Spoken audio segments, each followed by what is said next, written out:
Netflix, you don't need cable. Hop on YouTube, welcome to the hood table, where we chop up local and global events vocally. You don't really wanna miss out on these conversations. Just joke a little, laugh a little, get that wine in your system, fill your glass a little. Expose current events, talk trash a little. You never know, these opinions might clash a little. They addicted to the content, got them binge watching. You don't like it, then you want invited. Bet your friends watching in the house and your job parking lot before you clocking. They don't wanna miss a second of this HT content. Everybody think they got something to say, so it's an open invitation, bring it to the table. But if you come whack, just know we ain't buying in. We gon' probably turn your back and tell you sorry, try again. Yeah, welcome to the hood table. You don't need Netflix, you don't need cable. Yeah, welcome to the hood table. You don't need Netflix, you don't need cable.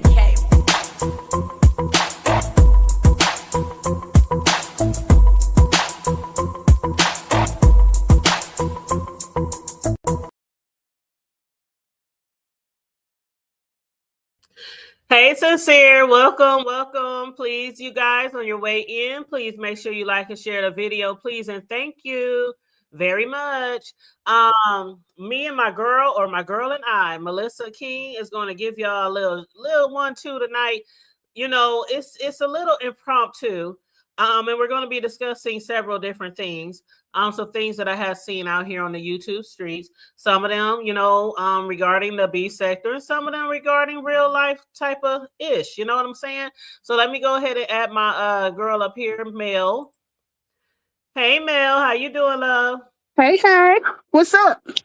Honey, it is Monday. It is like damn near 50 degrees colder than it was. Girl, tell me about it. I'm like, so I'm not the only one who had like 96 degrees 2 days ago, and now it's like 30. This is crazy. Sunday, I think Sunday it got up to like 80 something, and then I hadn't been outside until I got ready. I went and checked my daughter out of school because we had to make a road trip real quick, and this was my first time going outside, so it looked sunny because I was pulling out of the garage, so I hadn't felt what it actually felt like out there. Man, when I got to that school and opened that car door, that wind like to cut through me. It was so cold. Right. And Sincere, she out there. I'm so jealous. I was telling Reese the other day, y'all need to send us some of that warm weather because I think you guys are the only ones who don't have the bipolar weather, I believe. Hey, Sincere. So they didn't get hit by none of the cold weather, huh? Out there on the West Coast. I don't think so. It's been pretty nice out there, right, Sincere, for maybe the last few weeks?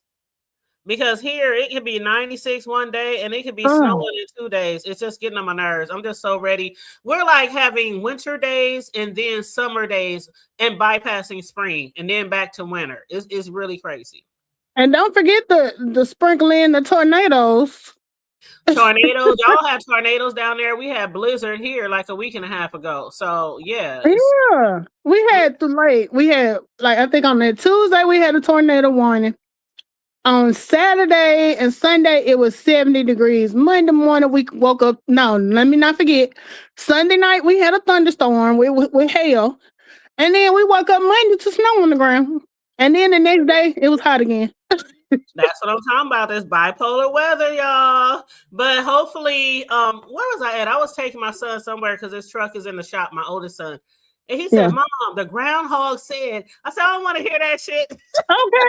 I'm sick of that damn groundhog. He bipolar too.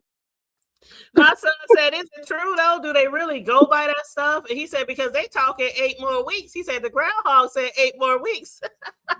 Look, they've been saying that shit since I was little. I'm like, are we really believing the groundhog? Girl, I ain't believing in no groundhog no more. I believe in the Easter Bunny, the Tooth Fairy, and Santa. Right.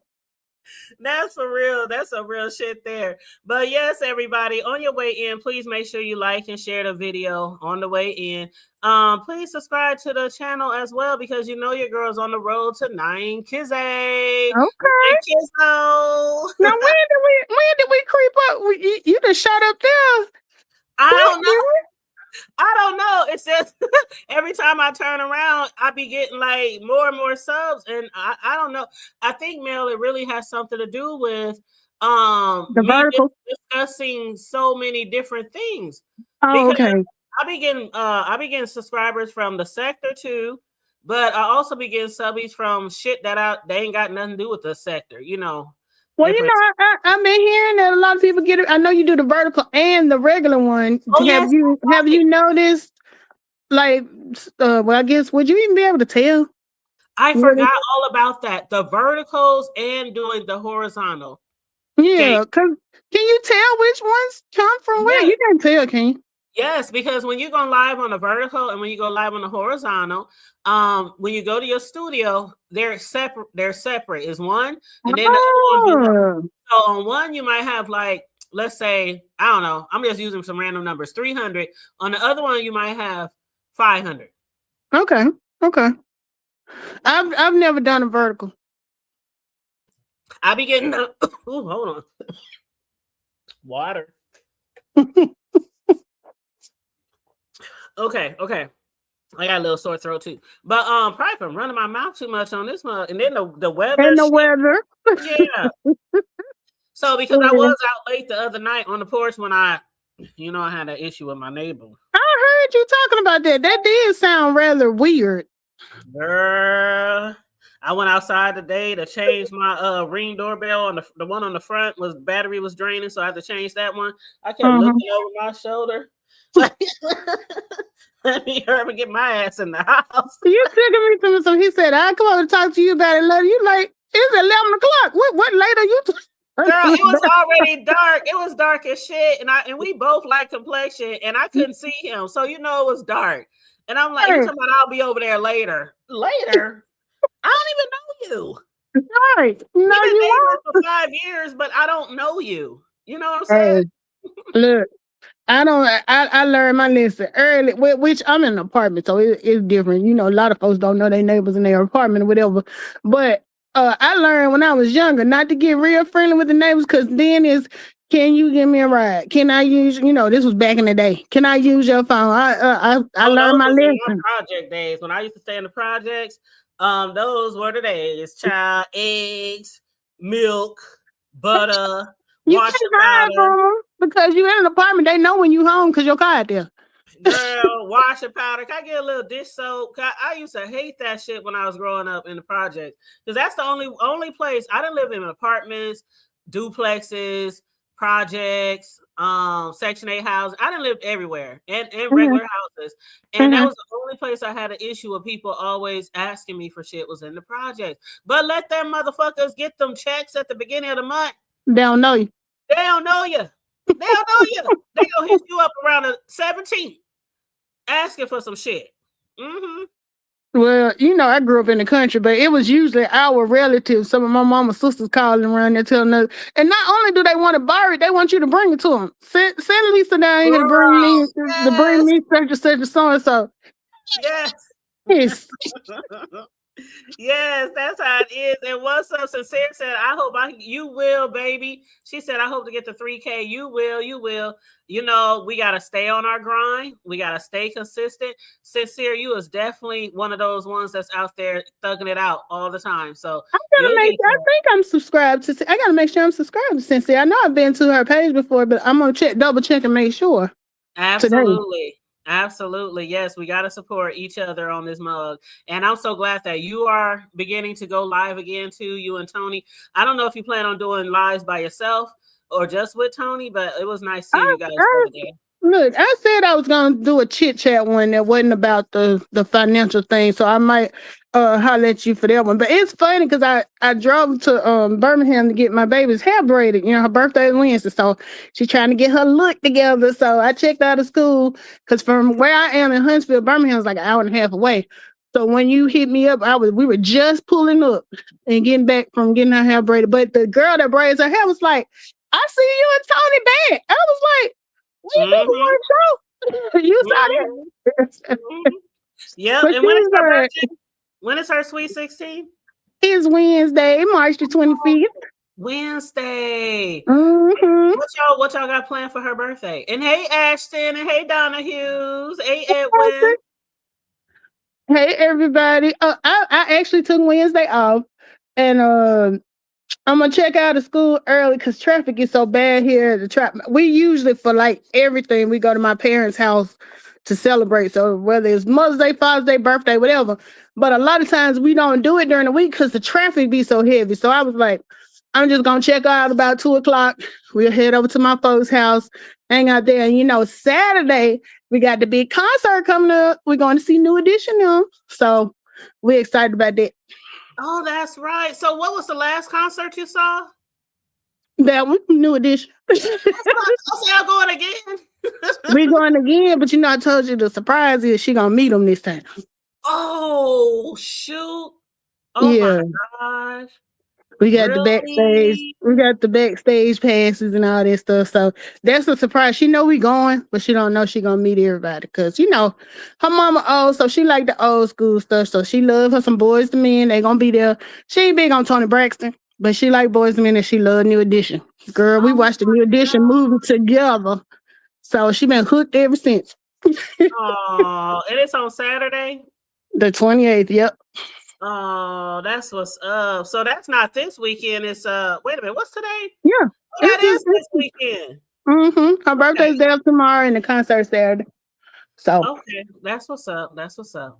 Okay, I'm looking forward to it. That sounds like so much fun. I would run up there and be like, Mike. Nah, okay.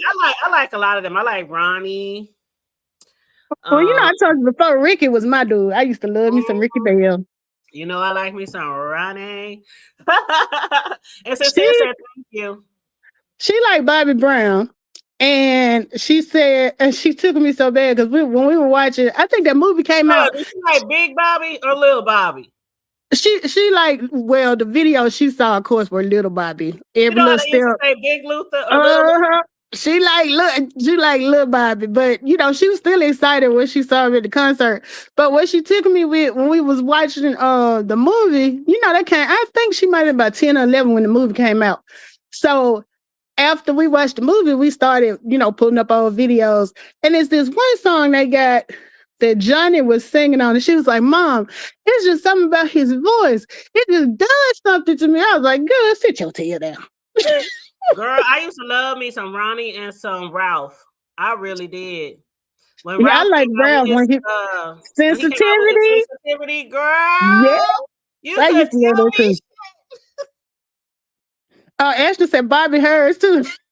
Man, I'm telling you, I'll have Ronnie. Y'all can have Bobby. Y'all can have Bobby. Y'all can have Rick. Y'all can have all of them.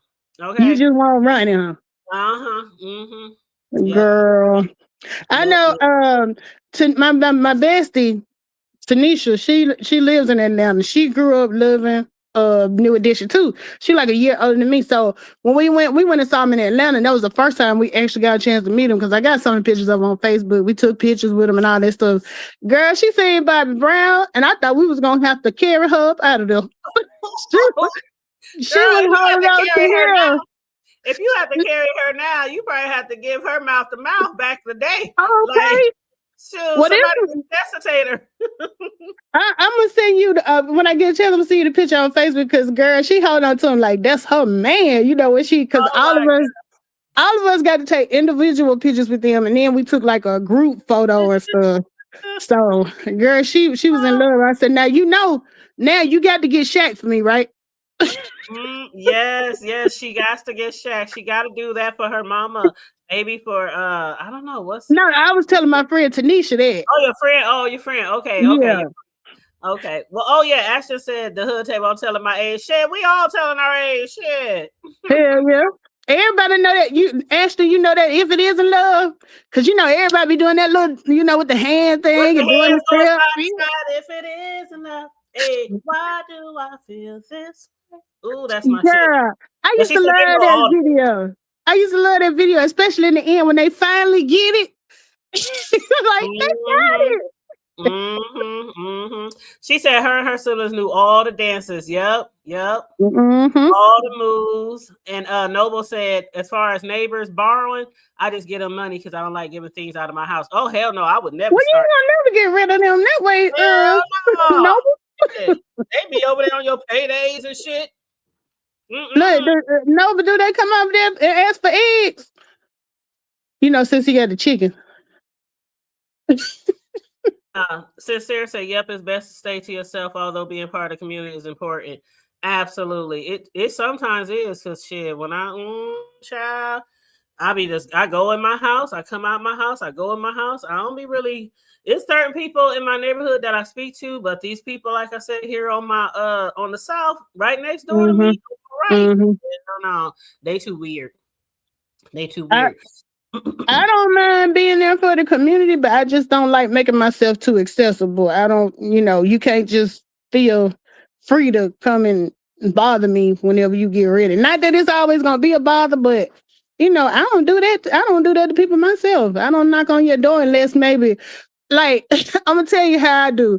If somebody ring my doorbell and I'm not expecting company, the first thing I do, well, when we live in, like right now, we got a garage, so it's not an issue. But when I lived in an apartment where the car was in the parking lot, the first thing I do is look out the window and see if my tires on flat or if they coming to tell me anything wrong with my car.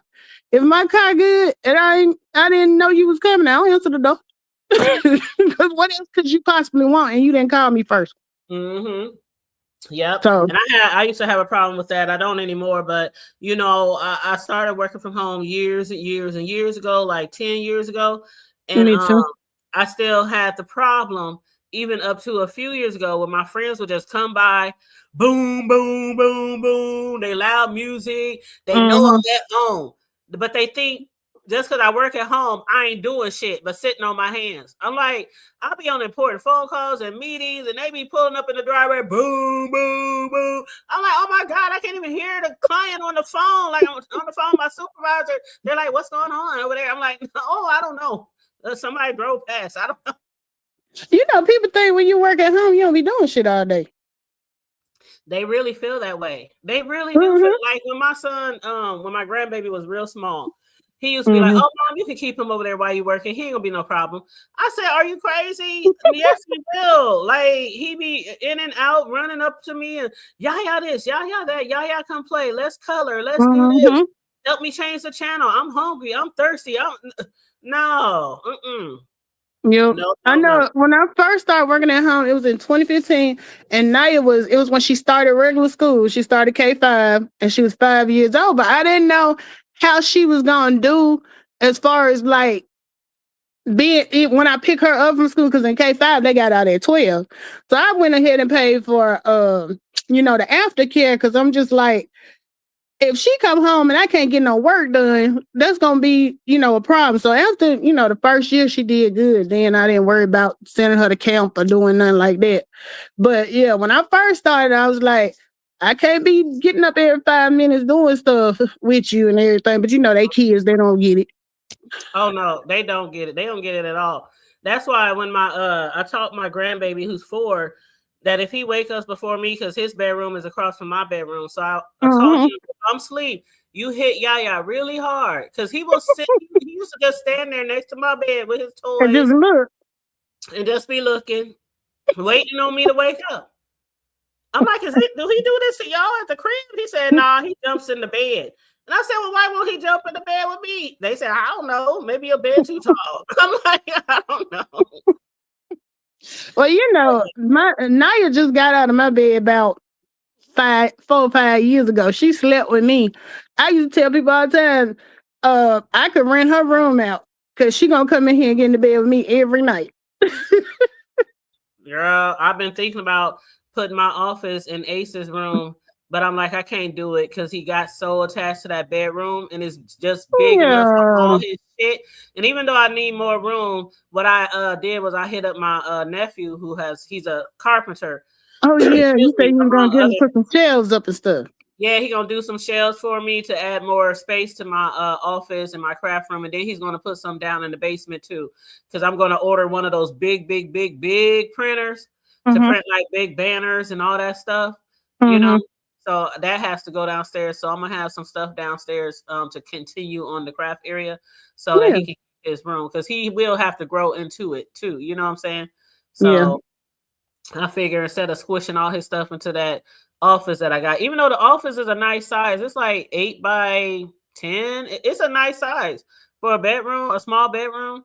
So, but his bedroom is like 12 by 12. So he got a big room. So See, I don't even know them measurements. You might as well be telling me it's 30 by 50. I'm not good with like picturing measurements and stuff. So well, you know, I used to work in real estate, and yeah, also when I was buying yeah, my home, I paid close detail to the room measurements because so many houses out there might be really nice, but they got small bedrooms, and people will really charge you an arm and a leg for a house, yet have small bedrooms. So I like to yeah. get my money's worth. So I definitely paid a lot of attention to the size of the bedrooms. And hey, Donna, hey, Harry Hooven. Donna And said she done further around and found out. That's cute. what happened? You read her message. Hood table honest. Ooh, that I love your chat. Oh,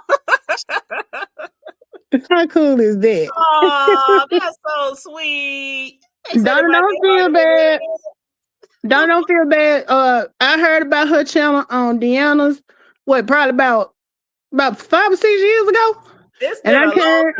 It's been a minute. I came over and checked it out one time, and she ain't been able to get rid of me since. I know. I have that. You know. that magnetism and your good topics. Because when I came over, it was when you were doing the story. No, it might have been. You know what? It was either the story about Oriental trading, or it was when Miss Sislo was telling her story about being married in the church and all of this stuff. Do you remember when you interviewed her for that? It could have been Oriental. That was like, that was about 6 years ago. Okay. Yeah, that was about 6 years ago. And I think was Sislo's story. And I'm still waiting on her to put out that book, child. But that was the same year. Okay. So it was around the same time. Because I know I went to check that out because I think Deanna was talking about that story as well. So I'll see who this hood table is. Yeah, because Deanna, we've been following each other for a long time. So if you've been 6, then that tells you how long me and Deanna been supporting each other. So it's been quite. Because have you been with Deanna since she first came on? When she was still with when she was over there with Bradley. Yeah, you were okay. Okay. Yep, that's where I first saw her. I think I started following her. I don't know if I was following her then. She did some live that had me real tickled. And I was like, yeah, I got to subscribe. Because it was she really, man, when I heard her the first time, I don't know, she was roasting, dragging, doing something. She was doing something, but she was so fucking funny, and she had her liquor. And she had her cigs, and she had and her laugh. It was so she was funny, and I was like, "Oh my God!" I love Deanna because we with us being neighbors down here, because we right next door to each other, and she just reminded me of people from around here because we the same way, putting up, drinking, and smoking. That's how my family is. Yeah. That's why our family is. That's why I say, even though we from the hood and we maybe can get rowdy if we have to, but anybody who I ever introduced my family, they love us. They like my cousins, my siblings. We are so cool and down to earth, and we believe in having fun. So you will definitely be entertained and have fun. I'm silly anyway. Anyway, I can go and have a good laugh. You're gonna find me there. Absolutely. And you guys, please again, make sure you are liking and sharing the video on the way in. I'm gonna drop your link to Mel. Let me find your link real quick. Okay. Look, my channel is not as exciting as Tanya's. We mainly talk about money over there, but you're welcome to come check it out. You always got something over there that people can grasp and learn from and grow financially, things like that. So if anybody ever asks me if they anything about finances, I'll be like, Mel is the perfect go-to about working from home, taxes, all type of things like that. So I'm gonna drop her link right now. Yeah, credit. I thought about that when you were talking about you did the 2-week trial with the YouTube Premium. I write that off. I've been premium for years. I need that to conduct my business. So I go ahead and pay for it, but I do it as a deduction because it's an operational. I need it for operations. Yep. And you know, the reason why I wanted to do this live originally was because I had saw some really interesting posts on YouTube, and like I said, some of them was like to do with YouTube, and then some of them was dealing with like real life, you know, situations and shit like that. And one of the posts I had saw on YouTube that caught me by surprise. One, you know, the sector, you know, pretty much what everybody been talking about, right? Lemon, right? Yeah. Yeah. So somebody did hit up King Roman and said, please do a live or a call in. There's no one else to watch. Basically, all they talk about is lemon. You know, please help us, you know, stuff like that. And then I saw a community wall post from VS that said there's a big takeover. You saw that? I saw that, and somebody I saw a comment under there that said that she was referring to, who did it say? It was two people they said she was referring to, and I remember thinking, huh? I don't know what that means. Oh, thank you, Donna Hughes, for subbing. I appreciate that. Yeah, we talk about. I do have a little playlist where I do chit chats, but it's far and few between because I done fell off real bad. But I'm gonna invite Tanya over so we can chit chat sometime. Yeah, we're gonna have some chit chat, some girl talk. Now I didn't see the 7. What was going on 7 Stars? Okay, so the 7 Stars one, because I really didn't understand VS. I think I know where VS was going with her post about basically all these people over here and on his panel. I don't know. I'm gonna have to go back and look at that later.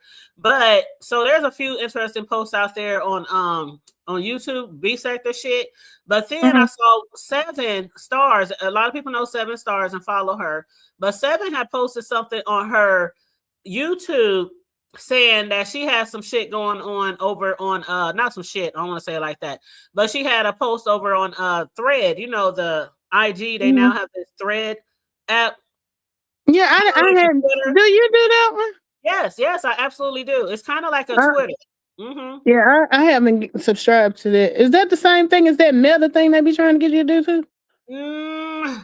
I don't know if it's quite the same. Okay, it's a little different from Instagram, because Instagram is mainly pictures and shit. You know, is it kind of like LSA? No, it's not like LSA. It's kind of similar, more similar to Twitter. That's I don't do Twitter either, so I haven't been over there. Yeah, this one is more. It's more. I don't want to say that either. It's kind of hard to explain. It's I would say it's probably in between. It's probably in between IG and Facebook. More close. Just combine those together. So Threads like is just like every millions of people following. But you know, it's not like that. Okay. Yeah. I have honestly never been on Twitter. But yeah, so I like it, and this hasn't been around that long, so you know it's still growing. But 7 said, baby, I have single-handedly started a mortgage versus renting war on Threads. And what she had posted over there was, as a single woman with 0 kids, why on earth would I want to be responsible for a mortgage, homeowner's insurance, property taxes, HOA fees, and home repairs versus just paying monthly rent? And she had a lot of comments. It's almost 300 comments over there, probably more by now. But I had went through some of the comments, and I was like, a lot of these people, you know, got some, you know, good advice on here, some opinions, some similar, some, you know, some saying, yeah, you know, that's not it. I would never do that. Stay in an apartment. Then some people is like, well, the reason why I do it is because of this, and it's a write-off. And, you know, when you don't have kids, you really don't have much to write off. And, you know, so I was like, well, let me hit up Mel, because Mel, you know a lot about the taxes, you know a lot about the write-off, and especially a lot of us who are content creators, there's a lot of things we can write off, you know. You know, I was listening to your conversation yesterday, and you were kind of talking about, you know, your son paying his rent and his $1,400 and how you decided to go ahead and get the house. And, you know, people, and I like how you said that you don't judge, you just talk about what you couldn't do, because I get a lot of flack. I'll never forget, I got offended because, you know, I do a lot of promotion over on Facebook, right? So one of the girls that I went to school with, she was actually a classmate. She does real estate. So I had put a post up when I got ready to move from Birmingham to Huntsville that I was apartment hunting. And she was like, she's allowed her opinion, but what I didn't really care for is she put a comment on my thing saying, how are you a financial? Don't you realize a house is an investment? Why are you looking for an apartment? And I was like, people are so quick to make a judgment and they don't even know the person's situation or why they choose to do things the way they do. People will always, and then what bothers me too is like, people will like quickly say, well, that's just dumb. And you don't know what you're doing. And I'm just like, don't judge until you know the whole story. So when you said because I didn't see it, but what Seven is saying, I kind of am on that side with her. But at the same time, I could see where a home is an investment. But I guess my thing is find out what the person's situation is first before you start. Because my thing was, okay, you see me out here, I do a financial business. Why would you put a comment like that publicly on my page? Because it's like you pretty much telling me I don't know what the fuck I'm talking about. You know what I'm saying? I didn't care for that. So I like the fact that you were saying yesterday that you don't judge. Because people will judge quick. And I'm quick to say too, I guess we all have our opinions, but to just straight up say, well, that's stupid or whatever for you, but maybe not for me. Because, I rent, but I have my reasons for renting versus buying. But like everybody's reasons going to be their own reasons though. True. I really stopped listening to people a long time ago because it's one thing to give people advice and critical, what do they call it? What am I trying to say? When people be trying to give you advice, criticism, what is it called? I can deal with constructive criticism, but don't criticism, right? But don't just criticize. Being rude and badgering you and judging you and condemning your decisions and things like that. I don't like that type of shit. And one thing a long time ago, I'll never forget. I talk sometimes about how busy me and my son's lives was growing up. Well, when they were growing up, I worked 2 jobs, college. They play sports all around, school, homework. We was very busy. So a lot of things I started to hire out. Like people tending to my yard, people tending to my shovel, and people tending to it was snow and we got to get up at 6 o'clock to go out of town for a game. I need somebody to shovel my snow. It's busy all day, all night, and the grass needs cut. I need somebody to come cut my grass. We ain't got it to do. So one day somebody had told me, well, I don't understand why you got 2 boys and they can't cut the grass. Give them a lawnmower. I don't understand why your son got a baby and he in high school. I remember you saying that. You know what I'm saying? My kids out here playing sports and doing homework and on their way to college. They on their way to college. And like you said, if you got kids with active social calendars with sports and stuff, like you said, when do they really have time? They barely had time to eat and sleep. Literally, they was in elite sports, school sports, homework, all the shit that comes along with school. They chores at home, you know what I'm saying? They did chores at home. They just didn't do like the outside chores. But they wash clothes, wash dishes, they swept, mop, clean baseboards. My sons know how to keep a house, okay? And they ain't female. But they damn know how to keep a house. They know the whites from the colors, bleach or no bleach. They know all that shit. But so they probably wash better than me. I know people who do not trust their kids with laundry. Please, my boy started doing laundry at like 11. What you talking about? Like, see, now you did too, but I personally, I ain't started doing my own laundry till I was about 25. I still used to bring my stuff home because my mom would wash it. And see, with me, I taught them how to wash. So most of all the things got washed. But then as they start getting older, sports and all that shit, socks and all that. Nah, I'm gonna wash my own shit. Y'all wash your own shit. You know what I'm saying? But, Donna said, on one hand, I agree with 7. On the other hand, I have experience buying, renting, selling, building, and it all started with just one property. It's been lucrative for me. And then Donna said, I have to preface all that by saying I started when I was in the military, and the military was paying my mortgage, and the VA no down payment was crucial. That's absolutely true. Pleasant Girl, The military benefits is good. Mm-hmm. And hi, please, girl. How you doing? Said my children start doing laundry or cooking at 9. See, that's what I'm talking about. A lot of kids are taught at a very young age to do chores around the house, cooking, cleaning like that. I didn't teach them how to cook, but they know how to do chores. They know how to keep a house. They know how to wash laundry, and they're on their own now, and they cook fine. So I don't think I did anything wrong by not putting them in front of a stove. But let me read you some of these comments on the post that Seven had posted on Threads, because I want you to talk about some of this, because keep in mind, Seven is not just saying a single woman. She's saying a single woman, because you can be a single woman with kids or no kids. She's talking about with no kids. Why on earth would she want to be responsible for a mortgage, homeowners insurance, property taxes, HOA, repairs, da da da da da da. Yeah.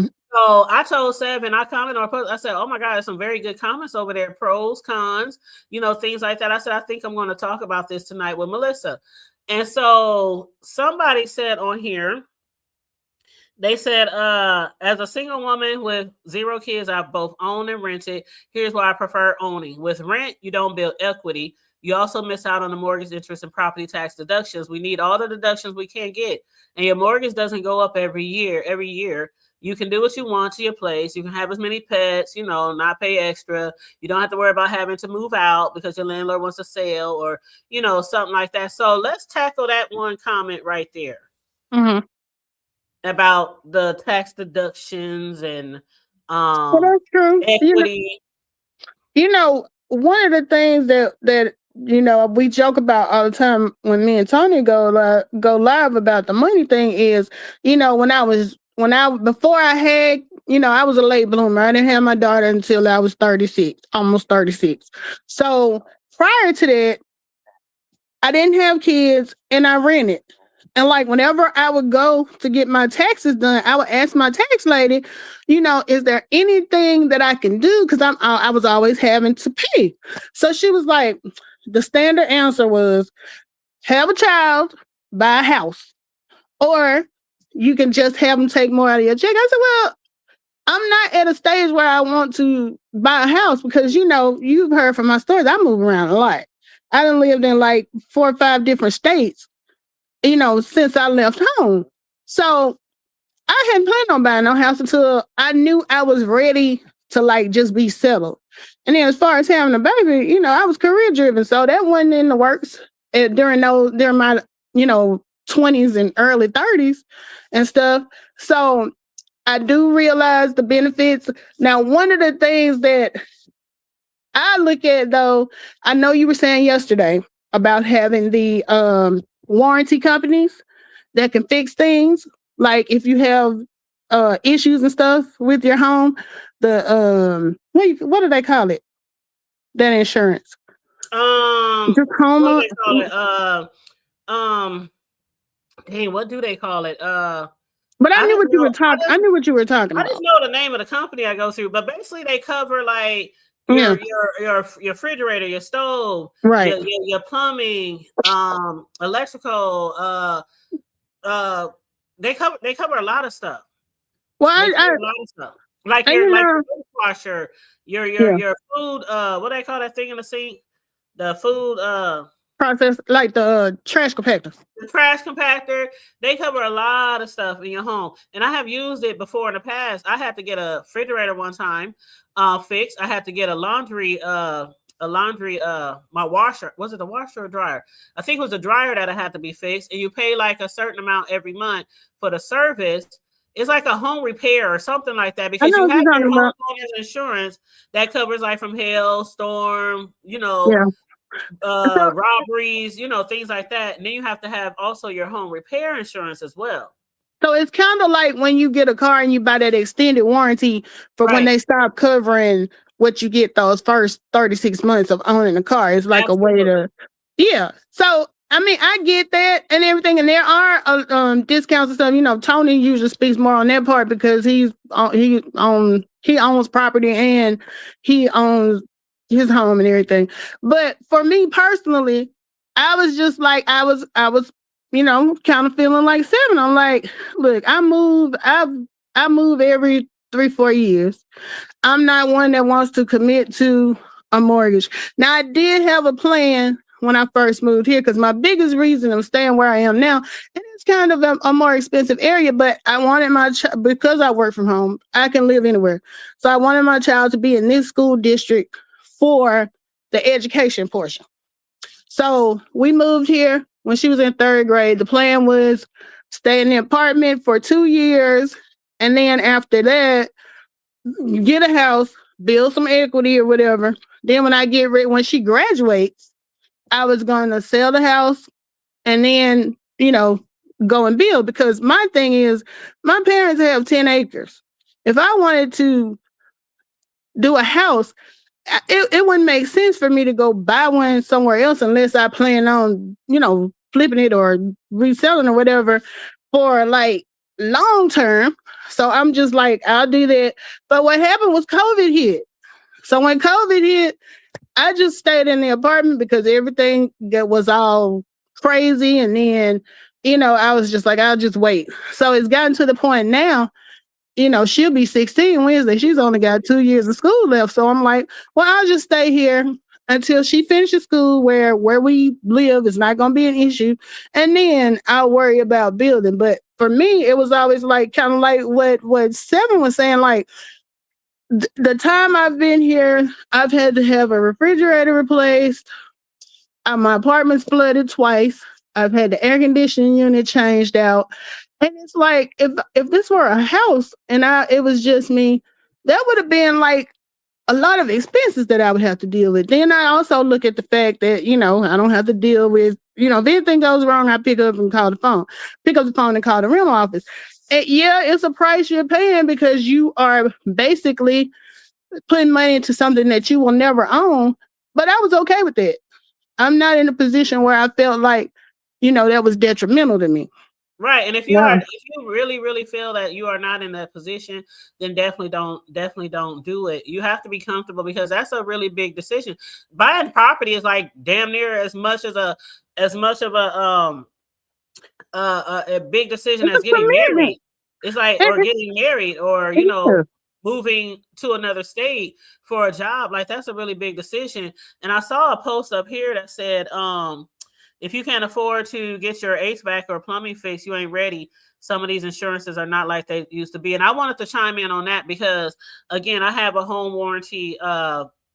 There's the mortgage insurance, and then there's like your home warranty where they cover like appliances. And I just want to list some of the things that they do cover. Okay. And, excuse me.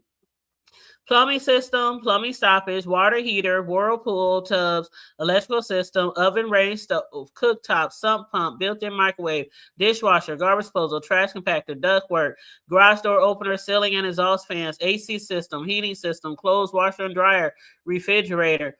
And it goes on and on. They can cover your pool, your spa, your well, your septic, water softener, ice makers, freestanding ice maker, additional air conditioner system, like I have 2 refrigerators. I have one for my cake decorating business and I have the home refrigerator. So additional refrigerators, additional stoves, things like that. And I pay $40 a month. That's a good rate. That is a very good rate. I've been paying that. And mind you, even before when I was renting, you can still get that as a renter. You don't have to. In most apartment buildings or most landlords, they already have that. But let's say you move into a house and you don't like their fridge and stove. You tell the landlord, take that shit out. I got my own. I've done that plenty of times, and they'll take that shit wherever they store all day, stuff. And I'll put my own fridge and stove in, or my own washer and dryer. But that's $40 a month. And if anything goes wrong, it like, let's say my stove break down. If anything goes wrong, you have to pay a fee for them to come out. Just like if you were going to the doctor, you got to pay a copay. So the copay is like $75. Is there a deductible? Is there a deductible as far as like? No. You pay the monthly fee, and then you pay a one-time fee if they have to come out and fix it. Okay. I didn't know if it So was like, with car insurance and stuff, they cover, but you got to pay so much and blah, blah, blah, no. blah. It's a one-time fee. And Okay. if you're, let's say, okay, my refrigerator, when I moved here, all appliances was brand spanking new. So I already had some insurance covers on it, right? So Right. after that expired, my washer had to be fixed. So you would pay like the one-time fee, $75. And then if they cannot fix it, you get a Mm-hmm. brand new one to match the standard that you already had. So it'd be very similar. If they don't sell the same type that you have, they would move you up to a better brand, but it would be still like maybe the lower end of the better brand to match what you had before. That was a lower brand. You know what I mean? Yeah. That's a So good deal. that is an awesome deal. I've been doing this for years, since like 2005. Well, I have heard mixed reviews. I have heard some people say, and I guess it depends on the company, because I've heard some people say, yeah, you pay that money, but then whatever I've had to go wrong when they come out, it's not covered.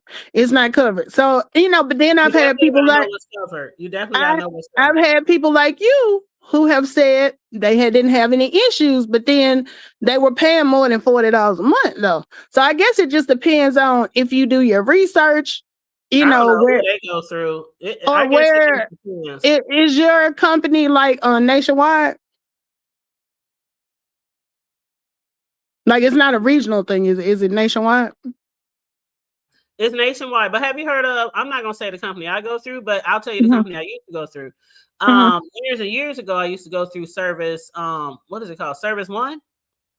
Well, but then I'm not a homeowner either, so I'm not familiar with it. Oh, okay. Well, a lot of homeowners might be familiar with Service One, but Service One, again, you don't have to be a homeowner to get these programs, to get these plans. But most homeowners do have them. So my refrigerator costs like $3,000. It's a Samsung. I can't just wake up tomorrow and say, I'm gonna have to wait till payday. Okay, that bitch we're gonna be eating out, or put that shit in the freezer, or thank God I got 2 refrigerators. But you know what I'm saying? Some people can't afford, if they wash or go out, to pay $2,000 or whatever dollars on the dime like that. You pay that's why you pay like the monthly premium, $40, $45 with tax, whatever it is. Then if your $3,000 refrigerator break down and they come out and say, well, we can't do nothing about it, you got to get a new one, you only pay like the copay, which is like $75 price, $80 with tax. And you get a brand new $3,000 refrigerator. I mean, you cannot beat that. Well, that's see, less than health insurance. That's less than, what I'm saying? Now I have heard of. I see where Please Girl mentioned American Home Shield. I've seen a commercial for that on TV, but I don't know. I don't know anybody personally that's used them. But yeah, like I said, I've heard good and bad about those type of companies. Some people have better experiences than others, but I guess it all boils down to who you use. And which company you use.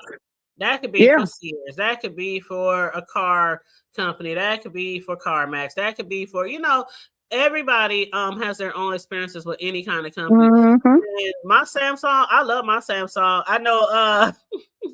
I know Please Girl said I hated my Samsung. I had to get rid of it. The only thing that was with my Samsung, I can't remember what was wrong, but it was frosting. It was frosting or something like that, and it wasn't defrosting right. But I had my Samsung for like 6 years and only had that one issue, and it's been working fine ever since then. So I don't know what they had to do. They had to get back there and they had to do something. I forgot, but it took like 2 minutes, and I was like, "Well, damn, what the fuck you do? I still gotta pay you." They was like, "Yeah, I'm sorry," but yeah, I didn't had at other homes, I didn't have refrigerators had to be replaced, and they were not Samsungs. I didn't have washer and dryers that had to be replaced over the years. So they just cover anything, no matter what appliance you get, they cover them. So, well, see, if I was in renting though, isn't it the landlord's responsibility? That's why I said if you have your own appliances. Okay. If you don't have, if they're the landlord's appliances, then no, you don't need it to be covered. Right. But some people do move into places and they don't want the landlord's stove and fridge, and they might have some shit that they brought from a house before. You know what I mean? See, I've never run it. Usually we can't. The only thing I've ever been able to bring, which I had never pushed the issue though, but the only thing I've ever been able to bring in is the washer and dryer. See, I have been, and I guess that's a landlord preference too, because I have been able to tell landlords in the past, I don't want your refrigerator because it might not be as nice and fancy as mine. Right. You know what I'm saying? And you know what? I literally, when I moved from South Carolina to Florida, because the place I was moving into, they already had washer and dryer. I had to sell my shit because they were like, no, you can't bring outside stuff in. So I'm like, I might as well get rid. What I'm gonna do with it? You know, I'm in an apartment, so if I can't bring it in this apartment, I'm not gonna pay a storage bill every month. And see, that's a landlord preference because luckily for the landlords that I've dealt with over the years, most landlords, they have a storage facility where they keep all their appliances, doors, windows, siding. You know what I'm saying? So it's nothing for them to be like, "Oh, you got your own fridge? Okay." I mean, I've experienced that. But like I said, I've never checked into that because there's never been, other than the washer and dryer thing, I don't have a stove and a refrigerator I want to put in. But if I did, then I probably would. But yeah, when I tried to do the washer and dryer thing, they were like, no, we already have our own washer and dryer. You can't bring in an outside one. So I'm like, okay. So I went on Craigslist. That's the only time I've ever done Craigslist. I went on Craigslist. I put a post up saying, look, moving in 2 days, washer and dryer, practically new. If you can come pick it up, move it down 2 flights of stairs without my help, I'll sell it for $200, both of them for $200. Baby, somebody can. That might be an apartment thing because I was in home.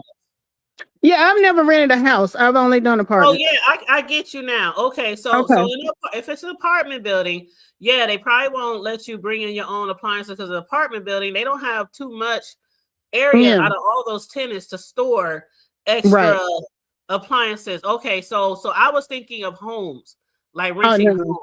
Because most owners, they have like storage facilities for all their properties to store shit. So,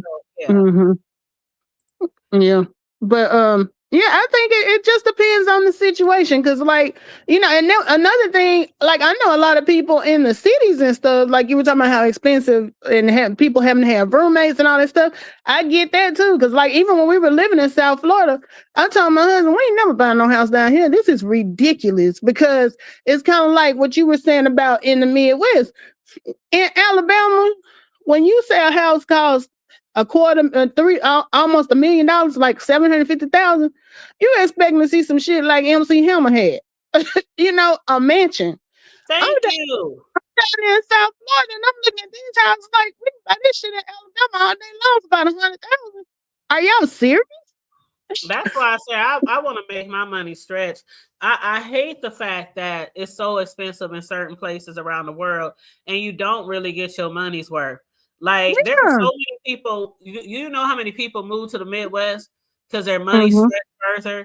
They can be out on the West Coast with an 800-foot house, square foot, and paying $4,000 and move to the Midwest and pay for a 3,000-foot house for like $2,000. Trust me, I know. Maybe 25 at the most.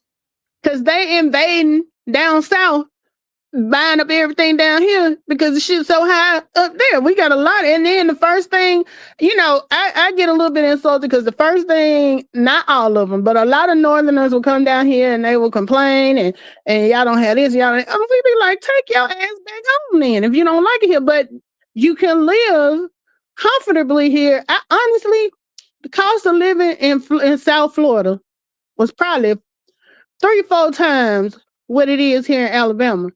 And I took a pay cut to go work down there. I figured that because, you know how they always say, nice place to visit, don't want to live there.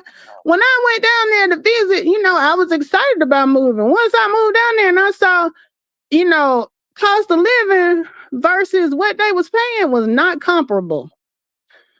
When I was in South Carolina, I made more money. And it was like, okay, in South Carolina, I had a 2-bedroom, 2-bath apartment with a fireplace, a full walk-in laundry room, balcony, all that stuff.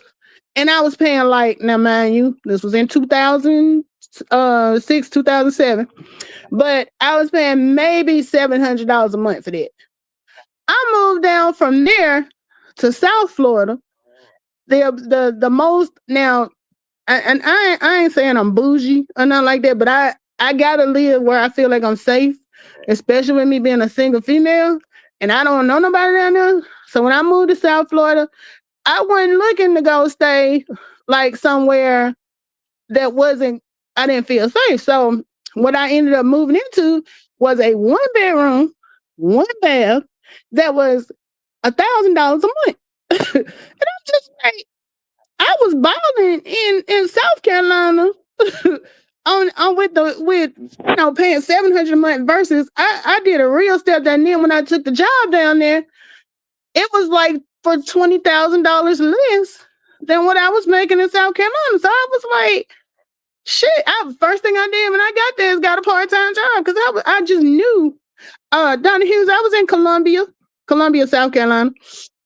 But when I went to Florida, we went on vacation in Fort Lauderdale one year, and we spent half the time in Miami because it was like a couple of hours or an hour or something away.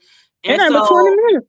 Yeah, and so when we was rolling around Miami, I was looking at the homes and shit, and I was like, damn, this shit look like the hood. But you know, being that I have a real estate background, I tell you all this time, I have a real estate background. So I'm into homes and the way homes are built, and you know, older homes and modern homes. I'm into all that type of shit, right? The structures and you know, things like that. So I was looking up like the prop. I would write like an address down. I do that here in my own city. I would write an address down and go home and research it.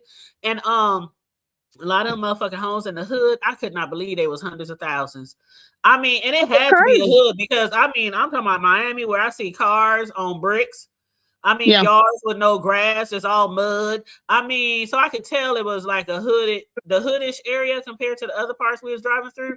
And those homes were still hundreds of thousands of dollars. See, that's what I'm talking about. And they little cracker jack ass houses. No, you just pay. To me, this is how I felt, and I lived down there for like 5 years. Now I worked in Miami, but what I learned was unless you gonna stay like in Overtown or like you know some of the not nicer areas in South Florida, you gonna spend a grip. Oh, trying to. So it's like the further north you go, the cheaper it gets until you get to like, okay, when I first got there, I always lived in Broward. And Broward is like Fort Lauderdale. So my commute to work was maybe 20 minutes to get from North Lauderdale to Miami. Then when I stopped, well, I still worked in Miami part-time, and I started working in Boca Raton. So that was going further north, but Boca Raton is like old money. So you had to go past it to start really getting the cheaper stuff. But I learned the further north you go, the prices got a little bit more reasonable and stuff. But yeah, and like I saw Don Hughes put about the HOAs.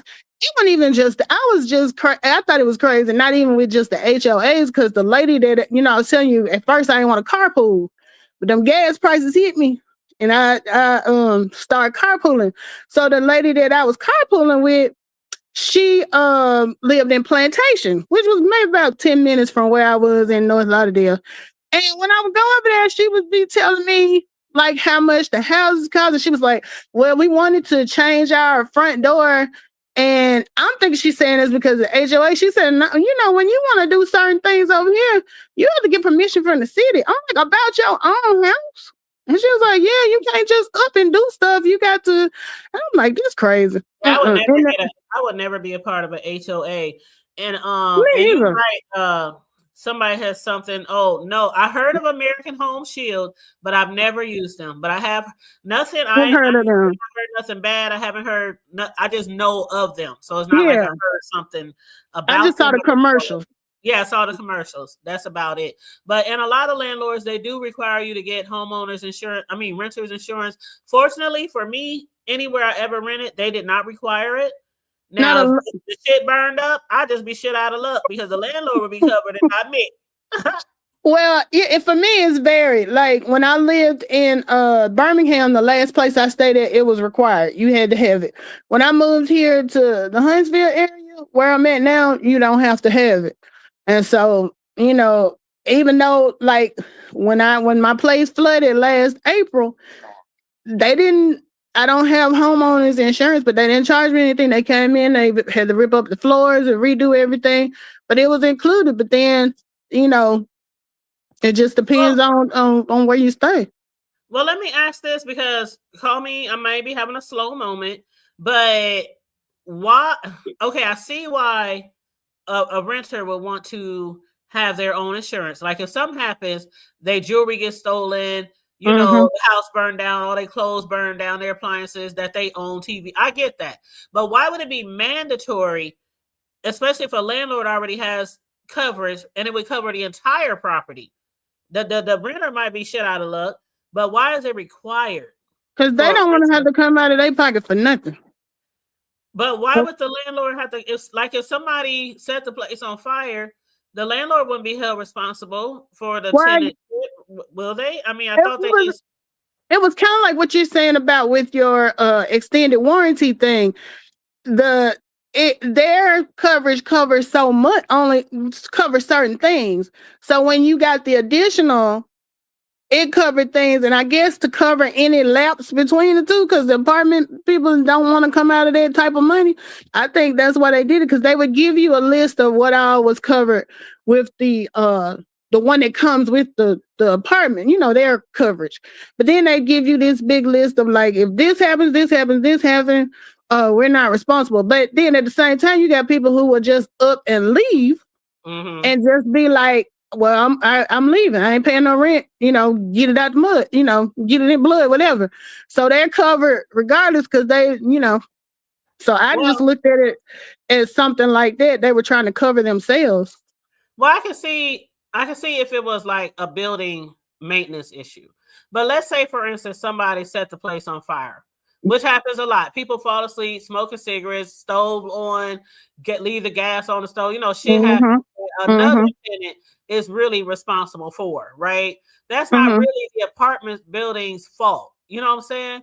So technically speaking, the apartment building's rental insurance or homeowner's insurance, it doesn't really cover every single person that lives there for all they shit if it's not their fault.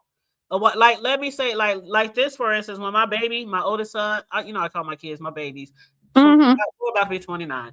When he was a baby, yeah, when he was a baby, probably about 6 months, I stayed in this apartment building and I stayed on the second floor, and there was a man in the basement who, he was a crazy man. He was crazy and crazier than we knew, obviously, because he set the motherfucking laundry room on fire. And I'll never forget, it was wintertime. We had to all run outside. I had my baby wrapped up in a quilt or a comforter or something. A lot of us didn't have no shoes and clothes on. The neighbors around the block was bringing clothes for our kids. And, it was a hot mess. The news came. We was on the news going off. Girl, you know how the ghetto is. We at the ghetto as fuck. I wish I could find that news clip. Was y'all like that? Ain't nobody time for this.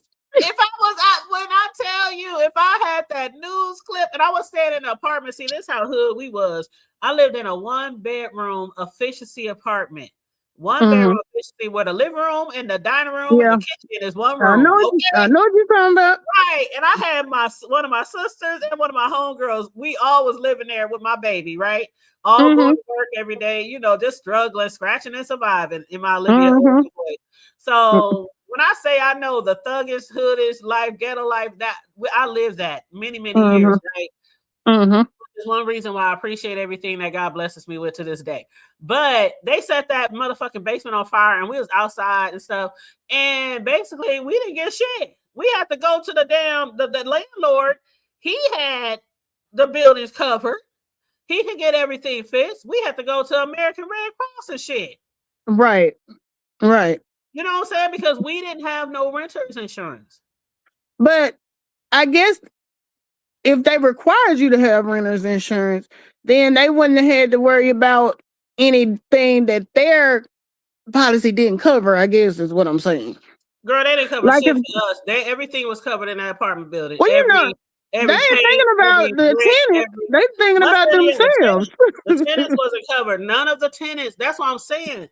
Like Right. landlords, they are covered on their own with their own insurance, unless it's a mechanical or a fault of the wiring or plumbing or something like that on the landlord's fault. Mm-hmm. Well, so that's why I asked that question. I got you, but I think it was more of a lookout for themselves because they didn't really give a fuck whether our shit was covered or not. They just want to make sure if anything happens that doesn't fall into whatever, we got insurance and it's gonna be covered for them to get that fixed, and they not responsible for paying they don't for get that shit fixed, but we couldn't sue them. We couldn't do shit. We couldn't sue them or nothing. It was like no. And see, I was so worried when the place flooded, because to be honest, and I hope don't nobody live over here watch your thing. But anyway, what happened? My washer. Nobody watching. We ain't got but 10 people in here. Girl, and I'm gonna say this real low because I don't know how thin the walls are. But I was washing, and my washer was acting up, so I done got in the back trying to fiddle with it, trying to nigga rig, see if I can fix. Because I'm that type. Oh, I can fix this. All I gotta do is this, and this. Girl, so it was like a Sunday, and my baby every Sunday, because I'm like you, she been washing since she like 10 or 11. So on Sunday she know to wash up her clothes for the week. So she went in there and turned it on, and I'm just laying in here watching TV, and all of a sudden I noticed the cable had went out. So she comes out of the room and she's like, "Mom, look at the floor. The washing machine, whatever I did, that bitch flooded the entire apartment except my room." Oh my God. They had to bring the vacuums over, because all of my stuff, now this is where me not having renter's insurance did fuck me up, because my laptop that was on the floor, you know how in your office you have shit on the floor, you don't think about it, all that shit soaked, ain't no good no more. Dang. My concern was when I called them to come and see about it, I'm like, shit. So I tried to fix the washing machine back so they couldn't see what was going on. So when they came over there, I'm standing up there with them scratching my head. I don't know what happened. And the water just started just pouring out and blah blah blah blah. I'm playing crazy. So you girl, I was a thespian the way I was in there acting dumb. And so I don't know what happened. I went to sleep. I woke up like this. Yeah, that was like, well, what? I said, it just, we just looked up and it was water in the hallway. I don't know what happened, so finally, but girl, it was a mess. I ended up getting pneumonia because the floors were soaked. And it takes like so long. Mold or mildew, smelly, or breathing and all that. Yeah. Yes, because like my office, the biggest thing that got flooded was my office, the hallways, I think it got to the kitchen. Naya's room got flooded. Mine, for some reason, it didn't get mine. Of course, the washroom. So they had to bring those industrial sized blowers in because they couldn't do anything to start repairing until the floor was completely dry. That took, oh my God, it took a couple of weeks for that. And then so my dad tells me, don't worry about the washing dryer, the washer. I'll get you another washer. So the people come from, and this was what really made me mad. So, we had left we were so busy trying to clean up and everything. I didn't think about there was still water in the washer. So before the people come to get the old one and take it out and put the new one in, me and Naya trying to get all of the water out and everything. Well, we got the surface water, but we didn't realize it was still water under the little area where the clothes go. Oh, I had that happen too before when I had bought this house, and I moved in with my old shit, right? The washer and dryer. That was the only old thing I have. Everything else was brand new except for my older refrigerator that I use for my cakes. But all the other appliances in the house was new, the newer fridge and everything. But when I moved out the old motherfucking washer to take it outside when they was delivering my new shit, girl, we had water all through thank God I had wooden floors in here because my carpet would have been just damaged. Where's water coming from? Ain't no water in the thing. I didn't know that water be underneath I didn't even think about it. I did not know And that. girl, I was so fucking mad because we had the air thing blowing, drying the floor for the last week and a half. He come in, tilted that damn washer over to haul it out of here, and we flooded all fucking over again. Yep. Here That's we what go happened. again, putting sheets, towels, everything down, trying to dry it up. So those fumes and stuff, because I don't have hardwood floors, but we don't have carpet either. It was like, you know how they got the they put down the little The plank. slats, the planks. plank. Yeah, That's what I have. I don't have hardwood. I got the right. plank. We got that. So all of that stuff got soaked and everything, and all of those fumes and stuff from inhaling, it just, next thing I knew, and at this point, my dad had a really bad fall last year, right after my birthday. This happened like 2 weeks later. So I was already back and forth to the hospital and stuff. Then the damn house floods. Then I started feeling bad. And I'm thinking, because I have congestive heart failure. So usually sometimes I will have a lot of fluid and stuff on my lower extremity, like my ankles and stuff. But I can usually just double up on my medicine and it'll clear it up. Well, I was telling my mom, like, I took some extra whatever I take, and I was like, but I'm still like, feeling short of breath and everything. And she like, you need to go see about it. And I'm like, I'm sure it'll be okay. Turned around and went to because like they came out and moved the washer out and all that shit happened that Saturday. And I was already feeling bad. Then, cleaned up all that stuff. Sunday rolled around, and I think it was Easter. And I told my mom, I said, if I'm not feeling better by in the morning, I'm going to go to the urgent care. So I went to the urgent care. They're like, baby, you got pneumonia. And I was like, what? Oh, my goodness. That was that's going on. And I know Vibrant said, sounds like you had a drain back and what could be the landlords. Nah, she nigga rigged that shit, Vibrant. Yeah, that was me, Vibrant. It was my fault. That was how they say human error. Hell yeah. So, like I said, some nigga rig shit. Because I should have left that shit alone. But what happened, you know how you hit you push the thing in and you turn it and then you pull it out and that's how the water come on. Well, it wasn't clicking when I turned it. And I was like, I bet you it's something simple. So here I go with my G.I. Jane tool kit that I done ordered and I'm taking screws loose and checking shit. Fuck that shit all up. Well, you know what? After I got rid of my old washer and bought my brand new washer and dryer set, which I'm so proud of, and it's not stainless steel, and it don't talk to you, and it don't, do everything by itself like a robot, but it's still a decent washer and dryer. Been having it for years. But anyway, when I first bought the first one, the washer, when I turned the water, how you turn the water, and they had it all hooked up. Mm-hmm. Had the water, the faucet turn for hot and cold. So when you push the buttons, the water's supposed to come out. That shit wasn't coming out. We was doing everything. So I called the police back and I told them what was going on. And I said, I don't know what's wrong with this shit, but y'all gonna bring me some new shit. So they brought me a new washer and dryer like the next day, plugged it right up, and the water started coming out. And they was like, we don't know why it wasn't doing it with the old, hoses. They brought new hoses and everything. But anyway, I saw a comment up here that I wanted to read. Donna said, so homeowner insurance allows the apartment owner to reduce their insurance because everyone has renter's insurance. And that makes sense to me. Thank you for saying that, Donna.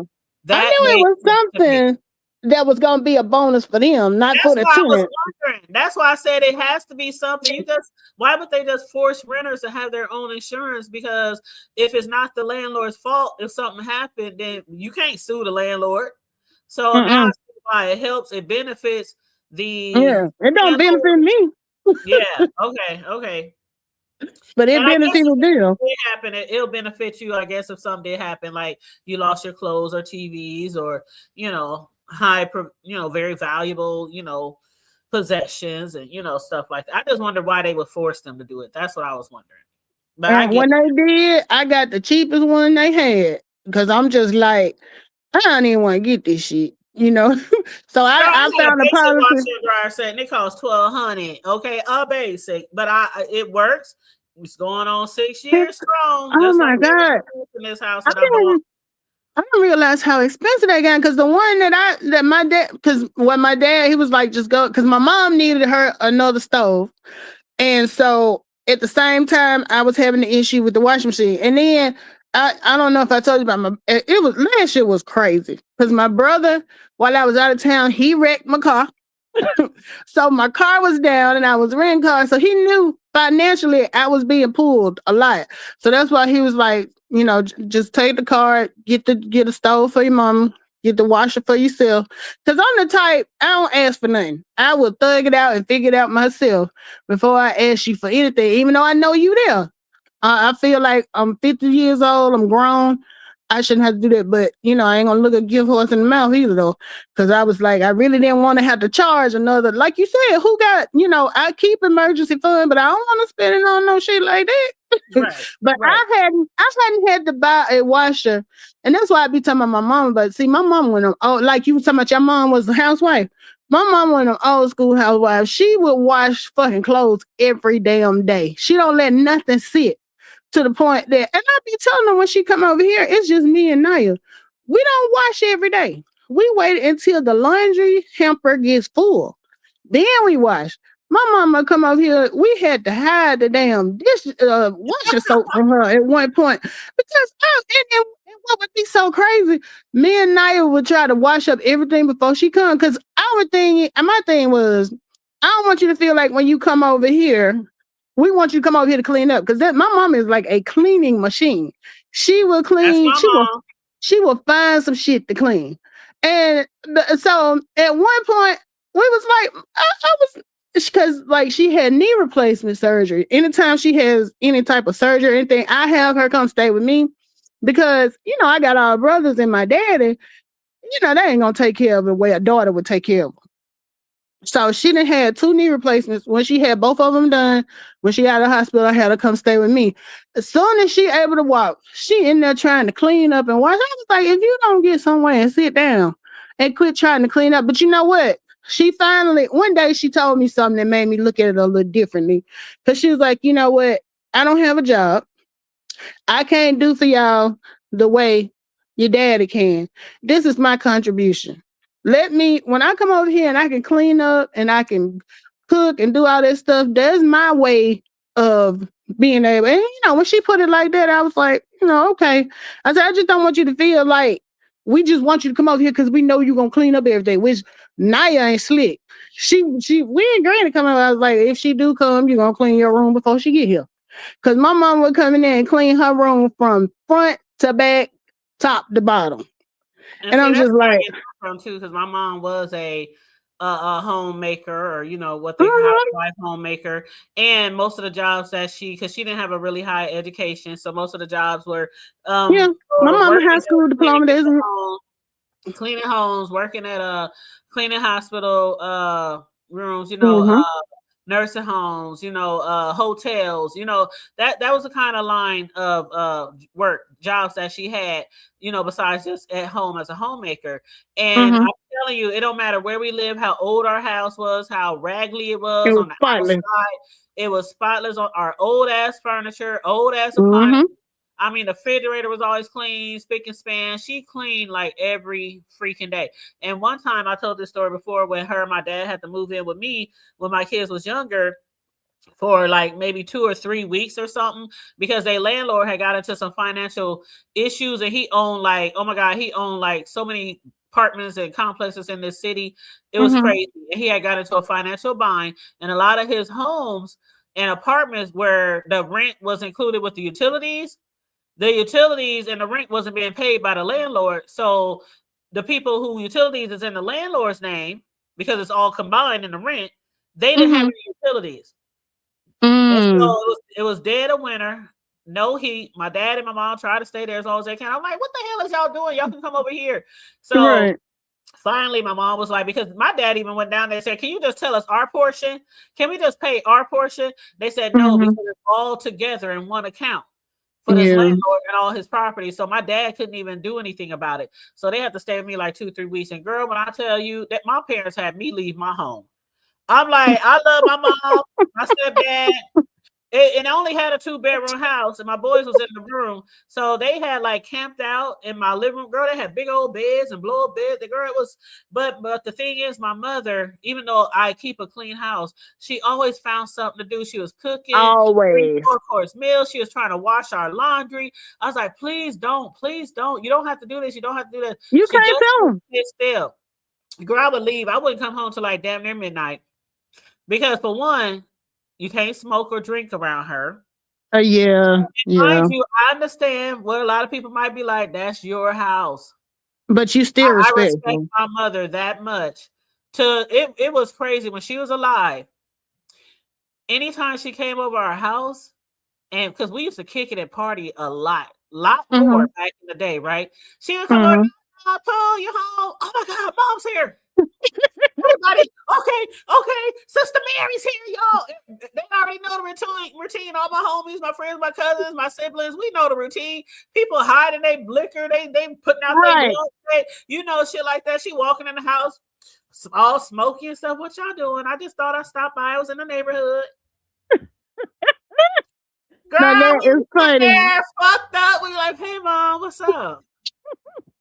What's up? And then as soon as she leave, everybody pull out their shit, turn the music back up.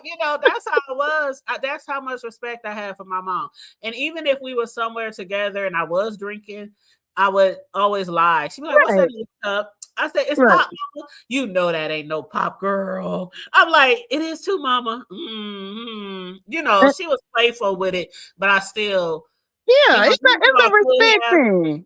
I could have easily drunk and smoked in front. I'm grown, but just out of that much respect for her, I know she don't like to be around smoke. It bothers her, so things like that. We're the same way, pretty much the same way. Neither of my parents drink. Now my dad been a smoker since he was 15, but he didn't got to the point now. I tell him he's smoking them ink pens because he smokes the electronic cigarettes. Girl, he in the hospital. My dad went. He in the hospital. Had us bringing him them damn. I was like, you gonna get thrown out of here with this shit. Girl, he was in the hospital. My stepdad, may he rest in peace. But he was in the hospital when he passed away, not last year, but it was a year before. You remember around that time. Yeah, I remember. And, he in the hospital. He talked about bring me some tobacco. I ain't bringing, tobacco to the hospital. He said, and bring me a little cup so I can. Dad, are you serious? My dad had us bringing him them vape cigarettes and that. I'm like, they gonna throw your ass out of here. See, that's why he wanted the tobacco, because he can sneak and chew it and spit it out in a cup. He said, make sure you put a lid in it. I'm like, Dad, I'm not bringing that stuff. Man, come on now. And then you feel bad for your parents. You're like, oh my God. I always felt like when parents are nearing the, doctors always say whatever the fuck they want. Yeah. Give it to them, because it ain't gonna matter. You know what I'm saying? Yeah. Girl, my best friend daddy had a saying that we repeat all the time, because he used to tell her, drink, smoke, die. Don't drink, don't smoke, still die. Still die. Still die. How many people you know? Like my mother, she smoked cigarettes when maybe I was like 2 or 3. And then once she found the Lord in church when I was about 5, she never smoked cigarettes again since I was 5. And she was never a heavy smoker. She did it like when they would go to the bars and stuff, because it was like the cool thing to do. You know what I'm saying? But she never was one to just buy cigarettes like that. So from the age of 5 to the time she passed away, she never smoked. My dad smoked, but she made sure that he smoked outside, even with the liquor. She was so religious. You got to keep your liquor outside, stuff like that. That's how religious she was. And so for people like that who don't smoke, aren't even around smoke, not really doing anything to maybe get cancer, as a lot of us can get cancer by doing certain things. It really upsets me that a lot of people still will get cancer when they're doing the best they can, to take care of their. It almost seems unfair. It's unfair. It almost seems unfair. Yeah, unfair. Like people say, don't smoke, no smoke. You're gonna get cancer. You're gonna get lung cancer. You're gonna get tongue cancer. All this kind of stuff. And people who live very healthy lives, work out every day, all that kind of shit, can still get cancer, colon cancer, all type of other cancers. You know what I'm saying? Baby, my uncle, we got my dad got 10 well, actually he got 14 brothers and sisters, but 10 full brothers and sisters, like it's some outside kids. But out of all, we got a little bit of everything. So we got the crackhead uncle, we got the alcoholics, because alcoholism runs strong Girl, in the that's family. every family, child. You When got I the tell thieves, you, don't forget the thieves. they said, well, yeah, they all in one. But what the funny part is, my dad was like, because our uncle, his name is Arthur, but in our family, everybody got a nickname, and we call him Bully. They be like, Bully gonna outlive everybody. He right here smoking, uh, doing crack, drinking. He gonna outlive everybody. That's how it usually be too. I promise you, that's how it usually be. That's just like they say. A lot of people say when somebody died, especially somebody who was really great, really kind, really giving, all the above, and they die, and then you got these heathens over here, these people who are horrible and abuse people and all kind of stuff, and they get to live forever. It's like, how does this happen? But then we're raised to question God, right? I don't know. You raised that way, but I still be like, especially, what gets me is the children. When children have that, I just don't understand it. I know they said don't question it, but that just hurts my heart to see a child dying that so young and stuff. So I really don't get that, and I just be like, I know they said don't question, but I just be still thinking, why? Yeah. Yeah, me too. I do. But yeah, it sounds like we got the same mama, because my mama and the kids, my sister-in-law used to tickle me so bad because she was, her and my brother lived in Atlanta. So they were sitting their girls down, like they might come for spring break or Christmas break or for a couple of weeks in the summertime. And my sister-in-law be like, girl, when them kids come back home, I have to deprogram them because they done been down there with Granny Queen. And my mom is the type, you might not even be through eating. Get up and walk away from your plate. My mama done got your plate. She done washed it. She done threw the food out. When I was staying with them, because I told you when I went through the divorce, I went back home and stayed with them for a year. It would be times like on a Saturday, I didn't get up to go to the bathroom. I come back, she done made up the damn bed. I was like, Mom. I'm like, I ain't ready to get out that bed. Shit. My mama is that type. She own it. So like when the grandkids come, they leave in their place because they know she the wait staff. And so Karen was like, I tell them, look, you ain't at your granny house. You gonna clean up behind yourself. You gonna put away your own stuff. Because my mama would have them spoiled. And she was like that. I ain't gonna lie. She was like that with us too. She, if you didn't do it, she was on us to do it. But she the type, she ain't finna let nothing just sit there. And so you kind of knew if you leave it there long enough, she gonna take care of it. But yeah, I tell Nye all the time, this ain't granny house, baby. Cause like my mama would clean. My mama is 73. 2 of my brothers are at home, and she'll be telling me. I remember she had went and stayed at the hospital because when my dad was in the hospital, she that type. As long as he was at the hospital, she spent the night at the hospital with him. And I'm like, Mom, go home and get some rest. You've been here for 3-4 days. So when she did get home, she come calling me, telling me some, after you drop me out, because my mom don't drive, we take her wherever she need to go. So we don't have to worry about her popping up because you're going to have to go pick her up. But anyway, she was like, when you drop me off at home, the bathroom in them the boys used was so filthy. I didn't get to bed till after 11 o'clock. I said, you crazy. Ain't no way. I said, do you use that bathroom? She was like, no, but I see it. I wish I would have went in there and cleaned up behind some grown men. They would have been cleaning up behind their own damn self. Right. But she came home and cleaned her house from top to bottom before she went to bed. I was like, but she the type, my mama that type, you can't tell her nothing. So I didn't learn to be like, if you like it, I love it. But I wouldn't have. I would have been heated. I would have I want $25 each for cleaning up after y'all. I want at least 20. See, I'm one of those kind of parents. I can kind of fuck with you, on the slick too. Like there's been times when my sons was growing up and they would forget to take out the trash. And I know it's trash in the morning, right? Mm-hmm. Girl, it could be 3:00 in the morning. I happen to wake up and realize they didn't take out the trash. Lights flipped on, cover snatched off. If you don't get your motherfucking ass out there and take out that Right. trash, Mama, I'll do it in the morning. I'll do it in the morning before they come. No, you won't. You're gonna go out there and take that trash out right now. Toilets, bathroom. I always try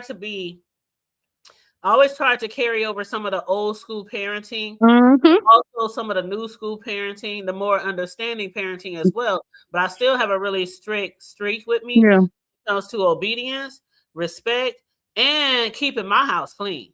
Because I wasn't one of those parents who clint up after their children.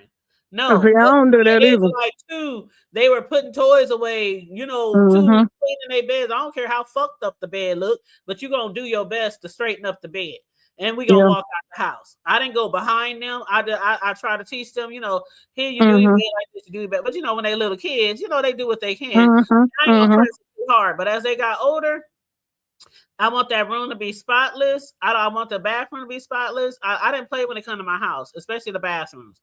Don't put no dishes in my sink at a certain time of night if they all clean. You're gonna wash them bad boys, shit like that. Yeah, so you know that universal sign when the kitchen closed, when you clean that, put them dishes up, throw that washcloth over light come on over the stove, or that light come on over the sink. Yeah, kitchen closed.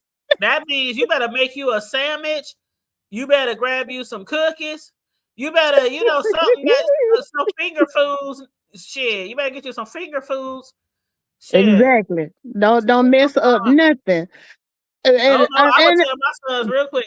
It looked like something on the side of that toilet there, and it ain't clear. Look, all right, mom. I'm about to clean it up. Oh, I know you is. See the difference between me and you? I don't even go in your bathroom. I be like, I don't use it. I'm not gonna clean it. That's on you to make sure it's in TikTok shape. And see, the thing of it is, her bathroom, like I have a bathroom in my bedroom. Her bathroom is like when company comes, that's the one that we use, unless I just tell them, use mine. But she know to keep it clean, because if anybody come over here, they using hers. And I wish I would have somebody come back and tell me that bathroom ain't clean. I made sure my son, girl, we got into this. We had he would talk to his friends, and we, how kids are. I believe, this is just me personally. I believe that when you take a shower, now of course, if you take a bath, you definitely got to clean the tub, right? You might leave a ring, maybe even if it's a light ring, because you ain't that funky. It still needs to be clean. And then, some people shower and they just think that after you shower, the water gonna run down the drain. You can just go. You spray that bitch down, throw some pine salt in that motherfucker, rub the towel around that bitch a couple times, drain it down something. Because I do not like getting into no tub or no shower after someone, and knowing that they just used it. So I'm not saying you got to go deep dive cleaning after every single shower, but just don't walk away. Just don't walk away. And so he would ask his friends, how many times did your mother ask you to clean the bathroom? And some of his friends be like, sometimes we go like a week or two. He said, Mom, I said, I wish the fuck try me. Try me. Try me. Remember that song? You don't want to try me. Try me. I'm gonna get my whole motherfucking family. Remember that song? I used to love her too. I don't know what happened to her. She kind of fell off. No, she was like a one-hit wonder. But I believe that you should at least. You got a troll in here. At least at the minimum, 2 times a week. At the minimum. That's minimum. And see, what I normally do is, I have those, those Lysol wipes. You know what I mean? Pull them out you know what I mean? I take those sometimes every day, and I'll just take them and go around the toilet, go around the sink, go around the handles. That's how I am. A toilet, a bathroom is very, very important to me to keep clean. Yeah, now mine is gonna be clean, but I use mine. But yeah, that's why I say you got a troll in here. Oh, is that a troll? Is it Wasteland Games? Master, you got your podcast? Master got you podcasting. Yeah, that's a troll. Master your ass the fuck about her. That's a troll. But yeah, with my son, I got 3 baths. Mm-hmm. So I have my bathroom in my room, and then I have the hall bathroom, which is what my son would use. And then there's the basement bathroom, which is basically what he would use too, or company if there was an overflow. So every week I would make sure he kept it clean. That's your bathroom. Yeah, it's your bathroom, but that's also the main bathroom as well. And that was on the vertical.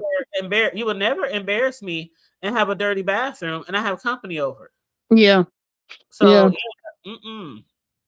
But see, I can't stand to know that it's dirty and it's mine. Now I'm gonna tell you, we was a little different growing up. Now and it's backwards. It's ass backwards. I ain't gonna lie. You see him? Hold on 1 second, baby. Hold on 1 second. Vibrant, you see him? Waist.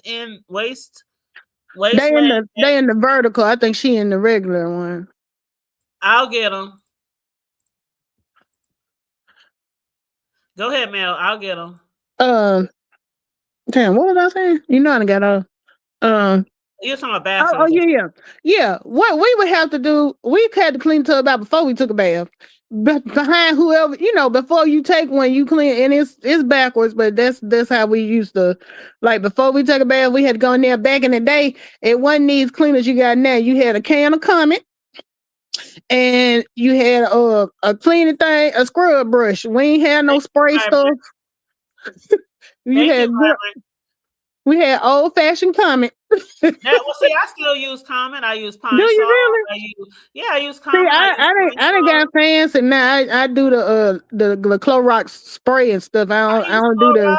I use Clorox spray, Lysol spray, I use it all. I hated using that Comet. It was too much work. Yeah, I use it all. I love putting that Comet in the toilets too. Now, yeah, toilets that's fine, but yeah. I tell Naya all the time, I'm like, that's your bathroom. You responsible for making sure I don't use it. Why should I have to clean this? But she knows my mom come over here now. My mom gonna clean everything. My mom be in there because one time she came and I was like, what could you possibly have found to wash? Oh, I got y'all bathroom floor rugs in the washer. I was like, it's like she wasn't satisfied. I wash my floor rugs probably once a week in my bathroom. But I'm like, just because she couldn't find nothing else. Like wasn't nothing in the hamper. She didn't went and scraped up something to wash. See, that's why I go through floor rugs so much. Like at least once a year, I have to get new sets. Because with floor rugs and you in the bathroom, with tissue and hair and things like that, sometimes you can get little pieces of hair or cotton balls or stuff in the rugs. Now I don't wash them every week, but I wash them. I would sweep them. But yeah, I do on average probably once a week, maybe once every 1.5 weeks. But I like them to be clean and fluffy. You know what I mean? Yeah. I get it. Yeah, I like that fluffy, clean bathroom. I do once a month, but I ain't doing it every week. Once a month? That would kill me. But see, I don't have a lot of well, it's just you too though. I was gonna say mine don't really be as far as looking like needing to be washed. Now when it's time to wash, I wash it, but usually I don't have to do it. And my thing too, this is a problem I have. I don't believe in throwing stuff away if there ain't nothing wrong with the stuff you got. And I'm just real practical like that. And I finally made myself this year get rid of like the bathroom set I done had for a while, simply because I'm like, I'm tired of looking at it, but ain't nothing wrong with it. I change my bathroom stuff out probably once a year. My shower curtains and everything. Throughout the year, I'll wash them throughout the year, but because I get tired of them, even with my bedroom sets, like every couple of years, I throw away my comforters. I throw all that shit away, and I buy all brand stuff. I'm very practical. Like the TV, I've been waiting on the TV in the living room. I bought that TV in 2014. It's still the same with TVs. I'm the same with TVs and electronics, but when it comes, I get tired of looking at the same old shit when it comes to colors and schemes and stuff. I do too, and that's why I try to buy stuff that I won't get tired, because I know me. If it's still perfectly good, I'm not getting rid of it. Yeah, I would definitely get rid of it. I ain't gonna go through it like every month or every few months, but like probably every few years, I'll change up my whole. And see, when I buy, I know some people be hating on the blankets in the bag or what bedroom in the bag, whatever the fuck you call that shit. But I like all my shit to match. So I will buy those. It come with the comforters, and it comes with the skirts, and it comes with the curtains, and it comes with the ruffle things, the valances that go over the curtains, and it comes with the extra throw pillows. I love those. And they you know what I don't like $250 shit for that shit that I'll be buying. What I don't like is they got to the point where like I love the bed and the bag stuff, but like with the comforters now, you know, everything come where you got to put the filler thing in there. You know what I'm talking about? Like now with the sets, a lot of times you get the ones that zip. Oh no.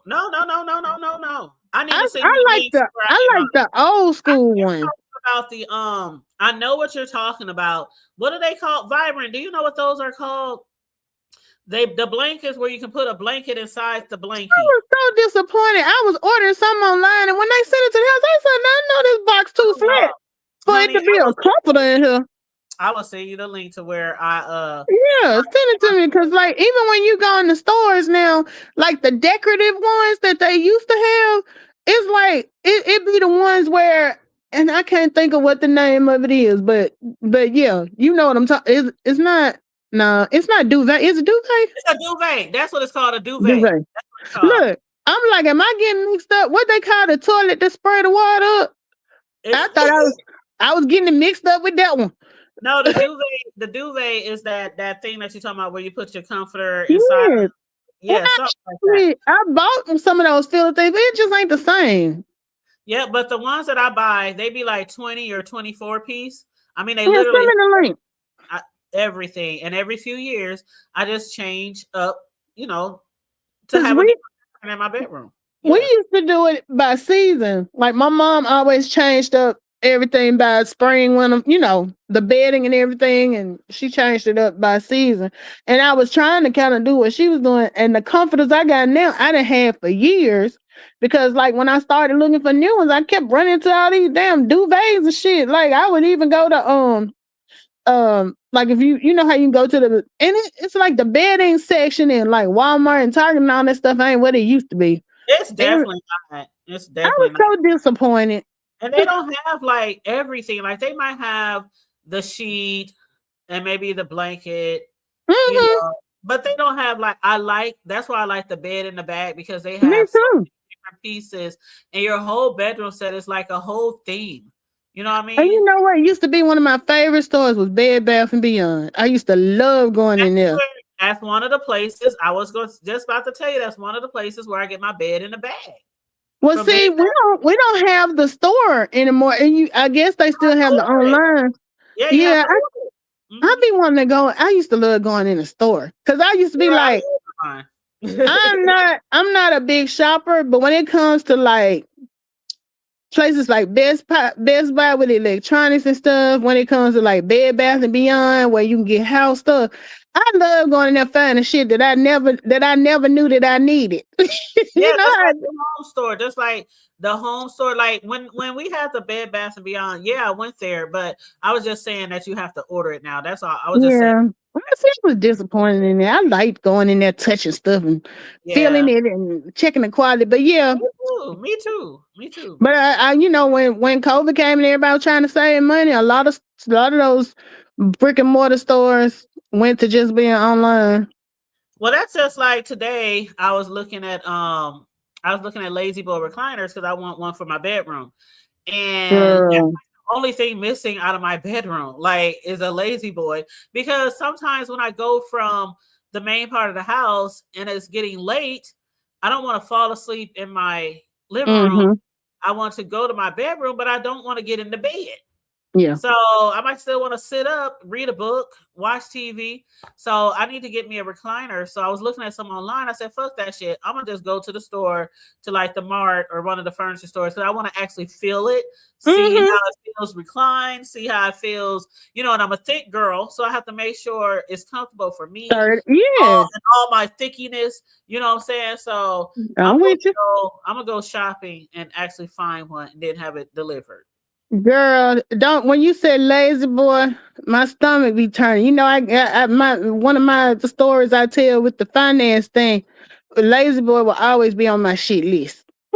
Why? You don't like lazy boys? I love lazy boys, but let me tell you, I didn't, when I was pregnant with Naya, you know, I'm thinking ahead. I'm down there in Florida, you know, and I'm like, okay, you know, I'm, like I said, I'm a very practical person. So I'm thinking, okay, I need to get a recliner so that, like, if I'm having to sit up, you know, this is my first child, I'm overthinking everything. So I'm like, that way, if I don't want to lay down, I can sit up with her. And if I had to get up, and you know, I'm thinking ahead. So I hop my happy ass down and go to Lazy Boy store. Because back then, they still have they still have their brick and mortar, don't they? I believe they do. I'm pretty sure they do here. Because this was in like 2010. She was born in 2010. So I've been working on my credit. I'm thinking I'm good and everything. So I go down there. Like you said, I'm testing out chairs, and I pick one out. Chair was $400, and I'm like, okay, I'm gonna finance it. Do you know them bitches came back and told me my credit, they couldn't finance me because of my credit? Really?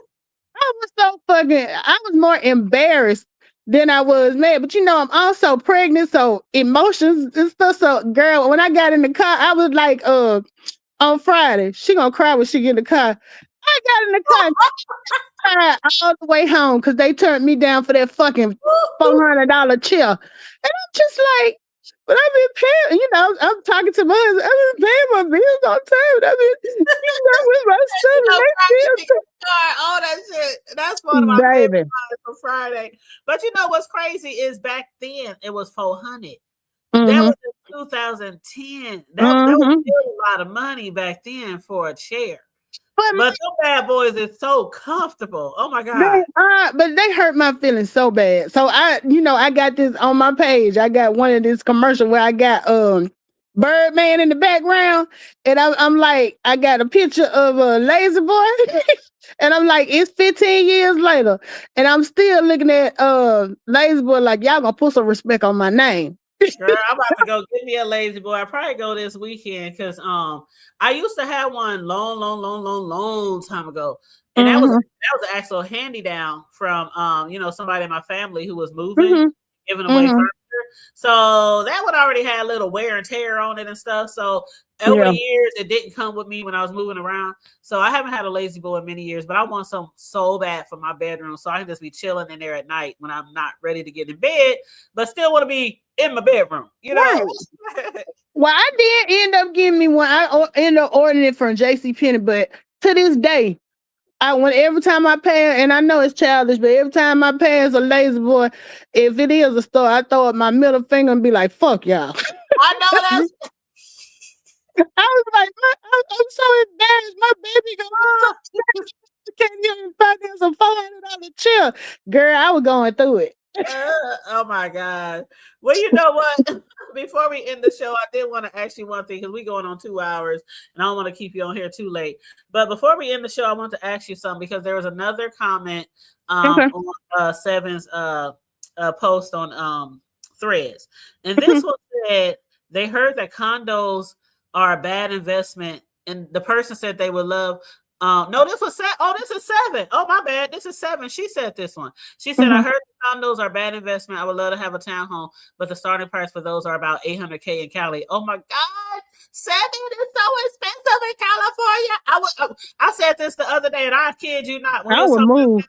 I said I would be living in the projects if I lived in Cali with my income. Now I do understand when you move to certain areas, there's like an income. Not in Florida. Or cost of living difference. But I ain't gonna hold you. When I looked at a lot of jobs out in Cali, they pay more. Without telling you what I do for a living, Without telling you that, we do have to know what people make an Mm-hmm. hour. Mm-hmm. And that's across the country, not just Cali. But that is one question we have to ask: what is your salary, and what is your hourly pay? And I promise you, Mel, the amount that these people be saying they make in Cali, Florida, different places like that, be way less than, not all of them, but way less than what we make here in the Midwest. And That's then what I be saying. you making $17, $18 an hour in California, and y'all property is so, I don't understand how they even do it there. I don't even. But you know what's funny though? When you have people that didn't grow up there all their life, they don't know. That's all they know. So it's normal for them. But like with us coming from somewhere else, I'm down there looking like, what the fuck we paying for? No, I be having people tell me they've been at their job for like 10, 15 years, making $19 an hour. I'm like, what? That's crazy. That's ridiculous. And I'm like you. I don't know how they do it. And see, that's why I said, when it comes to people having roommates in certain parts of the world, I don't shade. I don't shade. I don't judge. I say this all the time. People in those particular areas, I see why they have roommates, because I would have to have 2 or 3 myself, or I'll be living in, I stay in the hood now, I'll be in the ghetto. Girl, it was so funny because when my best friend came with me when I went down to Florida, because like I went one weekend, went apartment hunting, found out where I was gonna stay. And then I went back to sign the lease before I got ready to move. So she went with me, and it was funny because like you were saying, you be riding through and you looking at different places. And she said, "Now, if I was to move down here, I'd be standing that shit over there." It was like look like a little one-room shack. She was like, shotgun house. Yeah, she said, "You'd be living over here. My ass would be living in that house, right?" Yeah, little 500, 600, 700 square foot house. Like let's say, for example, the house that they filmed Friday in. Right. Parents' house. You know how small that house is? Yes. That house like $300,000-$400,000. See, and that was my thing about South Florida. They're like, I was like, you just paying for the fact that you living in South Florida. I'm like, I can't even see the fucking ocean from here. You just paying so much. Neighborhood, you paying for because I'm like, it wasn't even like the place that I had. There was the 1-bedroom for $1,000 a month. To me, it was average. It's something that I could have got at home for maybe $400 or $500 a month. Right. It wasn't no bells. Only thing that was maybe you would consider bells and whistles. It had vaulted ceilings, But hell, I ain't need that. Nobody need to be up there. Like, what? That wasn't no advantage for me. But like the condos versus the townhomes. But you know what? With the condos, it took me a while to understand that a condo ain't nothing but an apartment that you buying, basically. I know some of them be set up like a house, but like a lot of this is where I really learned it from. When I lived in and I tell my daughter this all the time, I was like, baby, because she only thing she know is mama me, right? So I was like, girl, before you was born, I did some of everything. I said I was practicing practically on a reality show, because when I was living in North Carolina, I took this job where you had to come and stay in the house with people you didn't know. Like strangers, you had to go stay there for 2 content houses.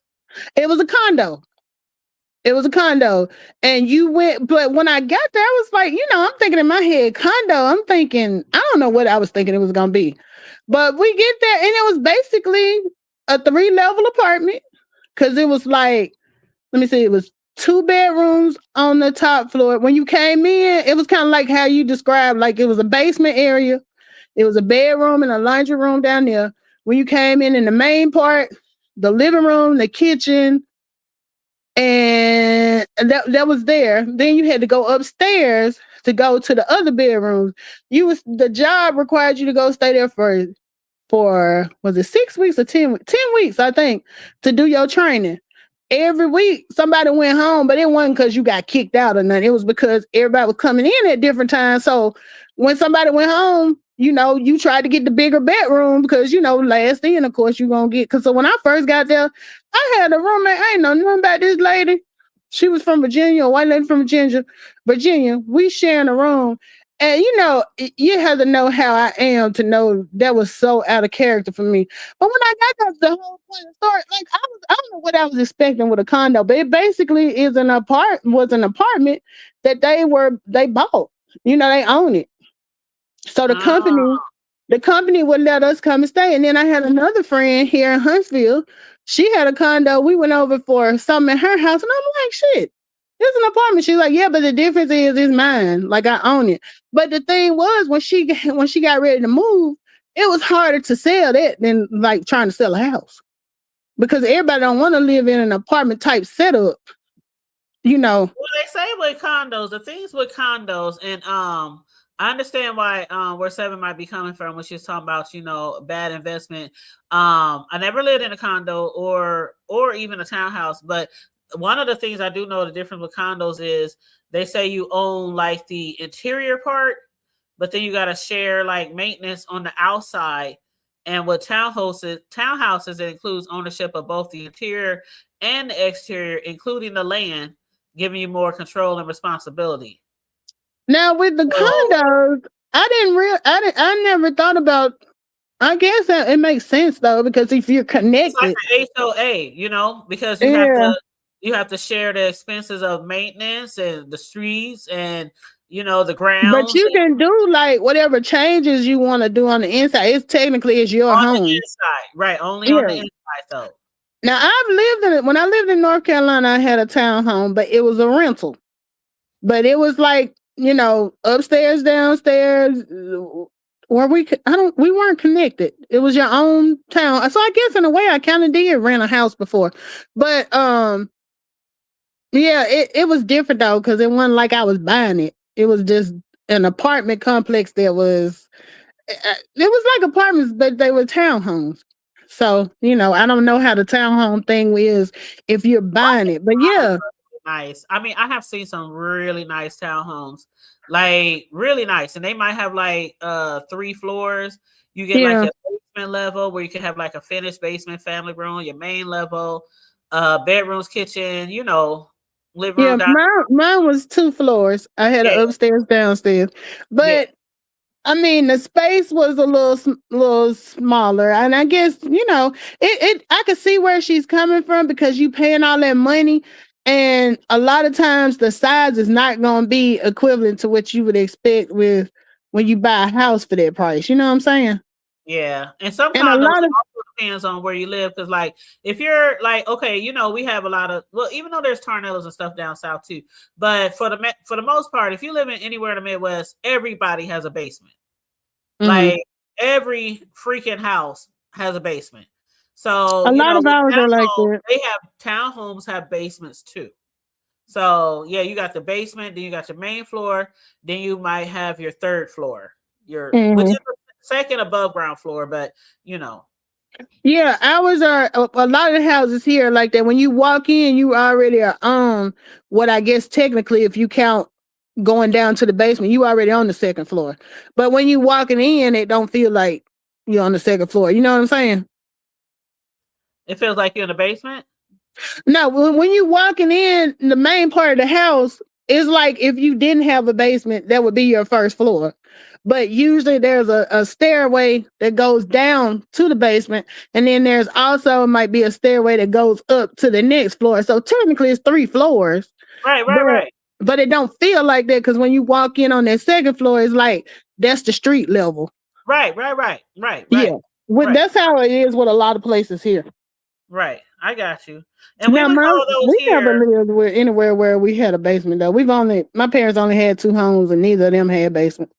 Yeah, we would call those here like split level houses. Yeah, where if you walk right into the house, you can go straight downstairs. Yeah, or you go straight upstairs. There's stairs right there to go down, and then if you walk a little ways into the main part of the house, you go immediately upstairs too. But like the kitchen and everything is not in that first part where you walk in. Not in the first part. Yeah, most of the homes. Okay. most of the homes here in the Midwest, the kitchen is in the back of the house. So you walk in the house. If it's a split level, it's going to be 2 stairs. As soon as you come in, up or down, and you like Right. going up or I'm going down. So Yeah. that's split level right there. You go down to the basement, which most basements are finished. Gotcha. Go straight up to the main floor with a kitchen, living room, dining room. It might be 2-3 bedrooms, and then you can go up some more stairs somewhere else in the house. There's the stairs. You go upstairs, and you might find some more bedrooms and bathrooms. Okay. So a lot of aren't usually like that, but like, so I guess in that case, where you walk in, it's kind of just like the foyer.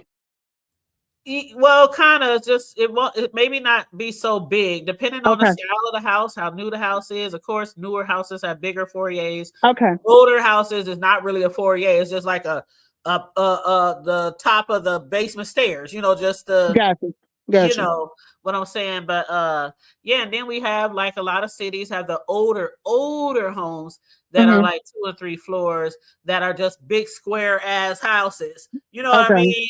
The older homes. So y'all have them shotgun houses? We don't have shotgun houses. Okay. Because I know a lot of places, like when I was in, well, I call them shotgun. We were in Cleveland and stuff.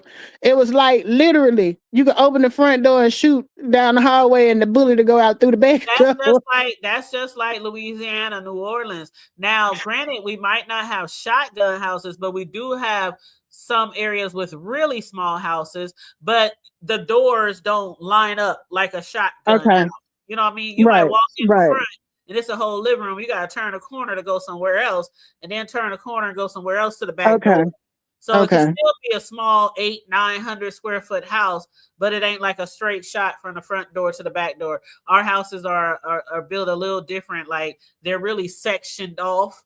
Like you were saying about a ranch style, like where my parents, we've always had ranch style. Ranch style house, and I love me a ranch style house. I do. I love me a ranch. I thought I always wanted to have like an upstairs downstairs, but the older I get, I'm like, shit, your ass ain't gonna feel like climbing up all them damn stairs. That's why I love ranch style houses. And when I got my last house, I told my realtor, I said, don't show me anything that it like when you get to a certain age in life, you're like, this is what I want. If I don't get this, I don't want it. You know what I'm saying? Keep on renting. It don't hit the same. It don't hit the same. So one thing I told him was I have to have a main floor laundry room. I have to. I mean, out of all the bathrooms you can find me, out of all the, bedrooms and other things, it doesn't have a main floor laundry because after years of dancing and stuff, my knees aren't what they used to. Who want to be going up and down some steps? So he found me this house after looking so many other houses, and there was others that had main floor laundries, but they weren't as nice, the whole house. So I settled on this one because of the kitchen, just different things, what I really liked about the house. And that was one thing that just made or broke me was it has to be a main floor laundry room.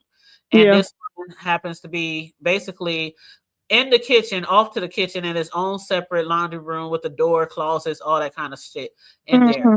But in the basement, back in the day before the house was remodeled, the laundry and shit went down there. So I could still put a washer and dryer in my basement because the pipes and everything is still there. So I could technically have 2 laundry rooms. Yeah. If I wanted to. Well, that townhouse is the only one I lived in that had upstairs, downstairs, and I used to get excited about that, but I'm like, I done got older. I ain't gonna climb them down those steps. And you know what was crazy? When I was in Florida and I was pregnant with Naya, we lived on the 3rd fucking floor. No elevators, 3rd floor. Girl, and I had a C-section and everything. You know how crazy it was going up and down them damn steps. I can imagine. I can imagine. And SB, hey SB2 Bougie.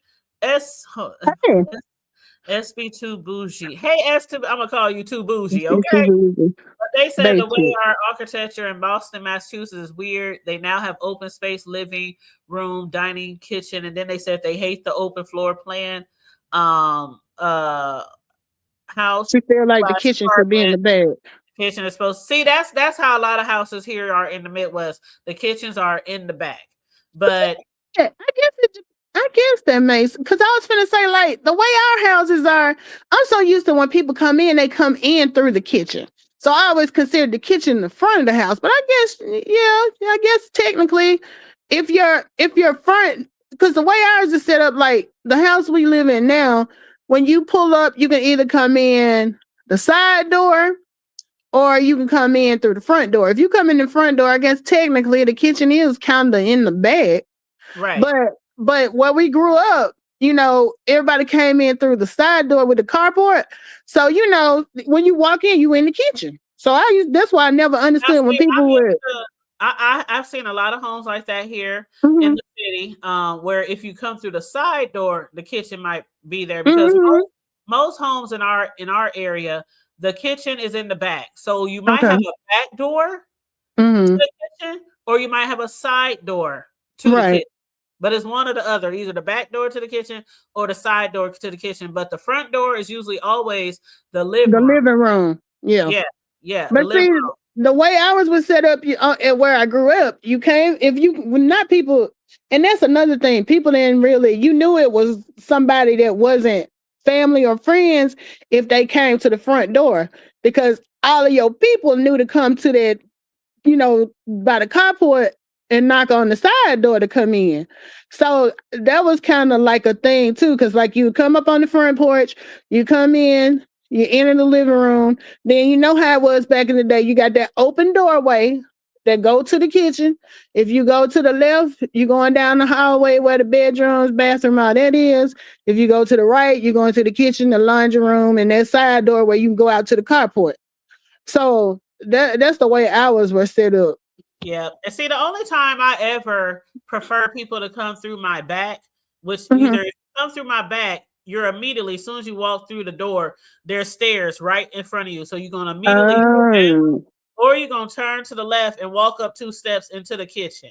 But the only time I prefer people to come that way is if we outside grilling and partying in the back. Yeah. And then what I'll usually do is I'll put a sign on the front door and say, go to the back. But what I'll also do is put like a table or move one of my sofas in front of the door. So I make sure people ain't going in and out that door. Gotcha. Because I don't like having both of my doors open, and I'm mainly in this area, I'm able to see the front. You know what I'm saying? Well, the reason, and I know this is why my mom did that way. The living room was carpeted. And my mama was, I told her she a clean freak. She real funny. You ain't coming through that front door tracking stuff in on the carpet. If you come in through the kitchen, that's linoleum. So see, I'm the opposite. I would put stuff out like right now. I'm gonna send you a picture tomorrow so I can show you what I'm talking about. But right now, like when I had my basement, because my house was totally flipped and remodeled, right? So they had leftover carpet, and I always done this. Like there was one house that I had, and my carpet cost, it was like $12,000 worth of carpet that I bought. Ooh, I always keep extra carpet, even downstairs in the basement. I got extra siding. I got boxes of tile for my floors. I got all that shit.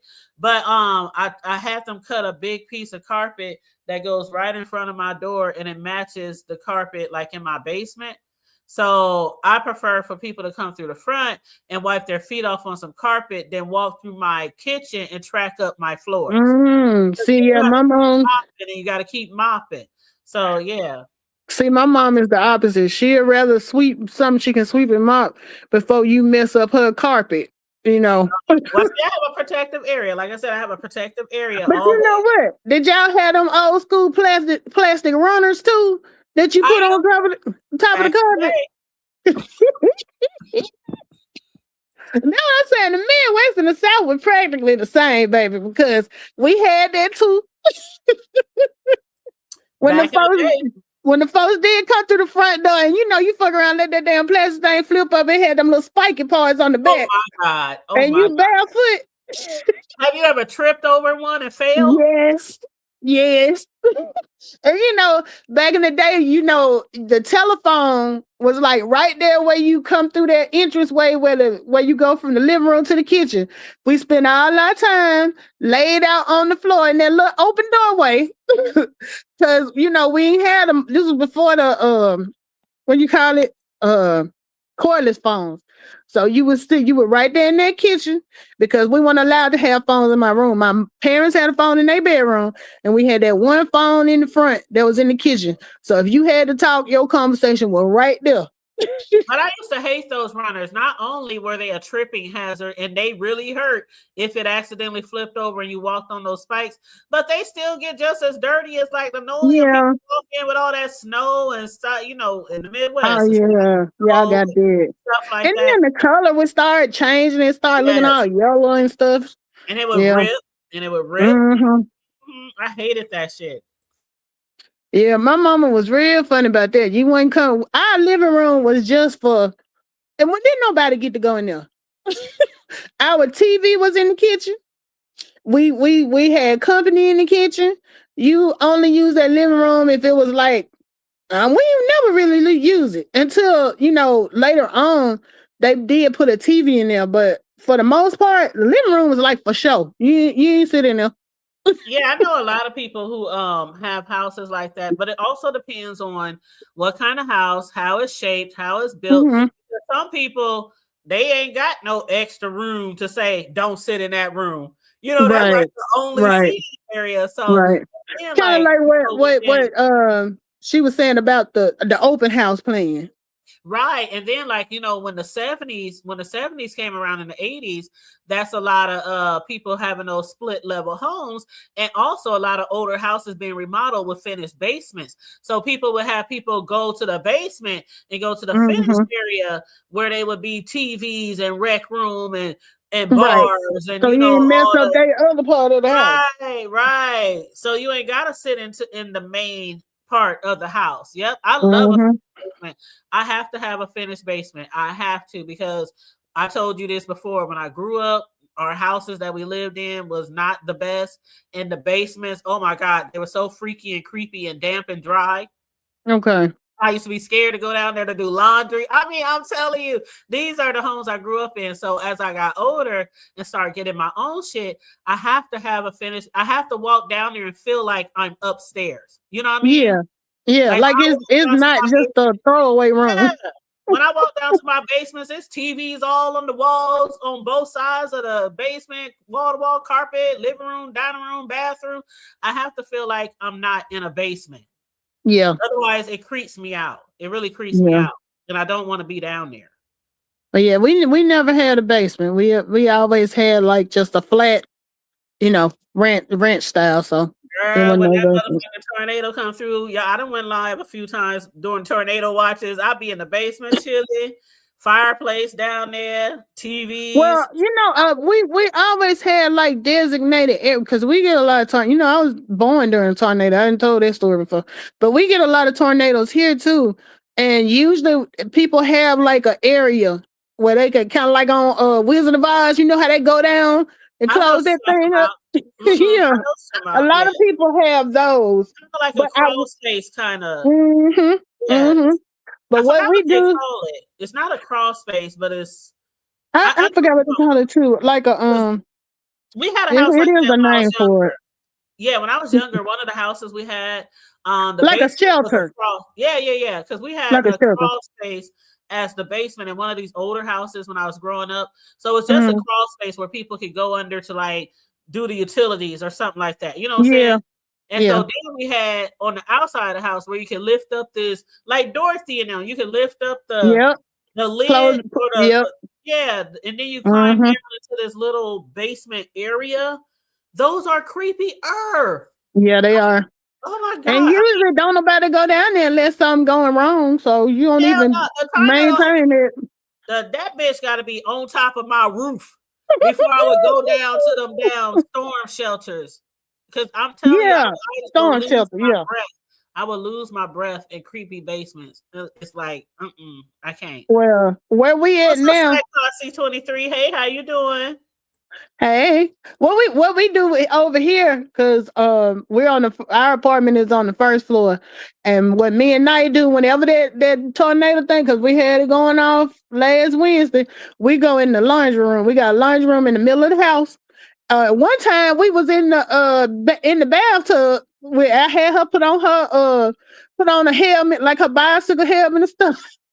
Yep, wherever you can go where there's the least amount of windows, the inside exterior of the home is the best place. Like I told you, my son, the one closest to me, they live on like the 3rd floor apartments. So, and they're not that far away. They about 10-minute drive. So when they hear that a tornado is coming or they out there in the atmosphere, they will get in their truck and him, his girl, and his baby, and they will come down here. They say, "Mom, we on our way. Open the door." And they go right down in the basement and they be chilling, playing their video games and all that kind of shit till the storm is over. Yeah, but they don't even play that shit with them apartments because there's nowhere to go in an apartment and they on the top floor. So they be hightailing it over here. "Mom, open the door." I be like, "Hurry up, the siren's going off, hurry up."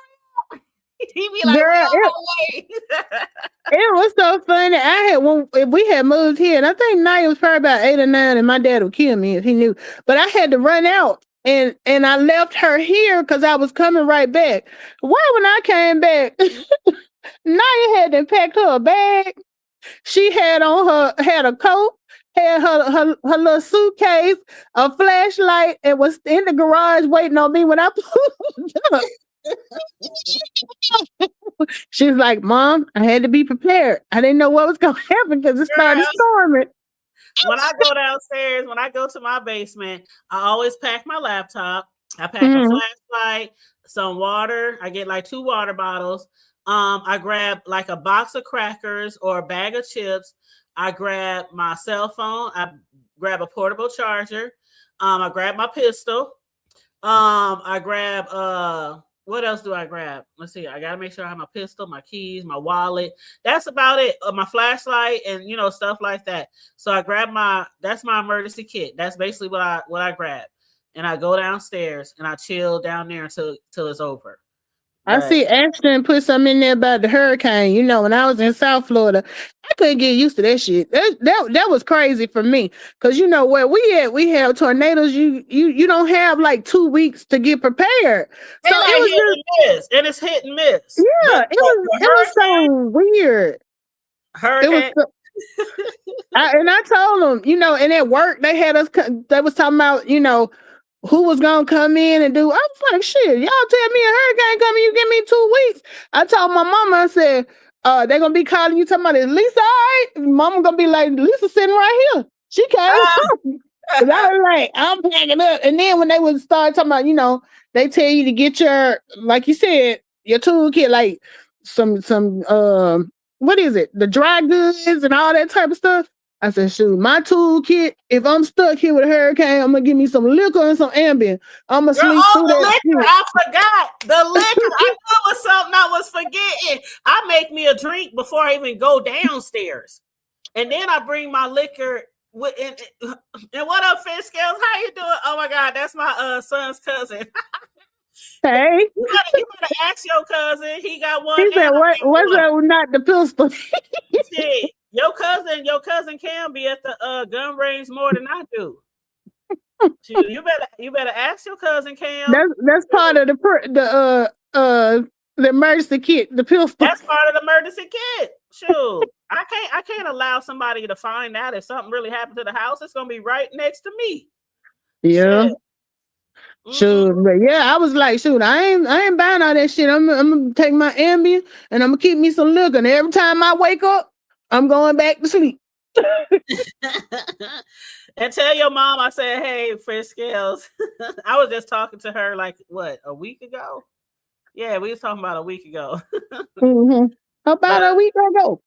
Yeah, his mother is like a really, really close friend of mine. And also my youngest son's auntie. So we go way back. I've been in Fish Scales' life since he was a little kid. Aww. Yep. That's family right there. That's family. But yeah, them hurricanes, I ain't never been in a hurricane, but the thing about hurricanes and tornadoes, like you said, tornadoes, it'd be like, oh, you might have an hour. You might have 30 minutes. And then it's like hit and miss.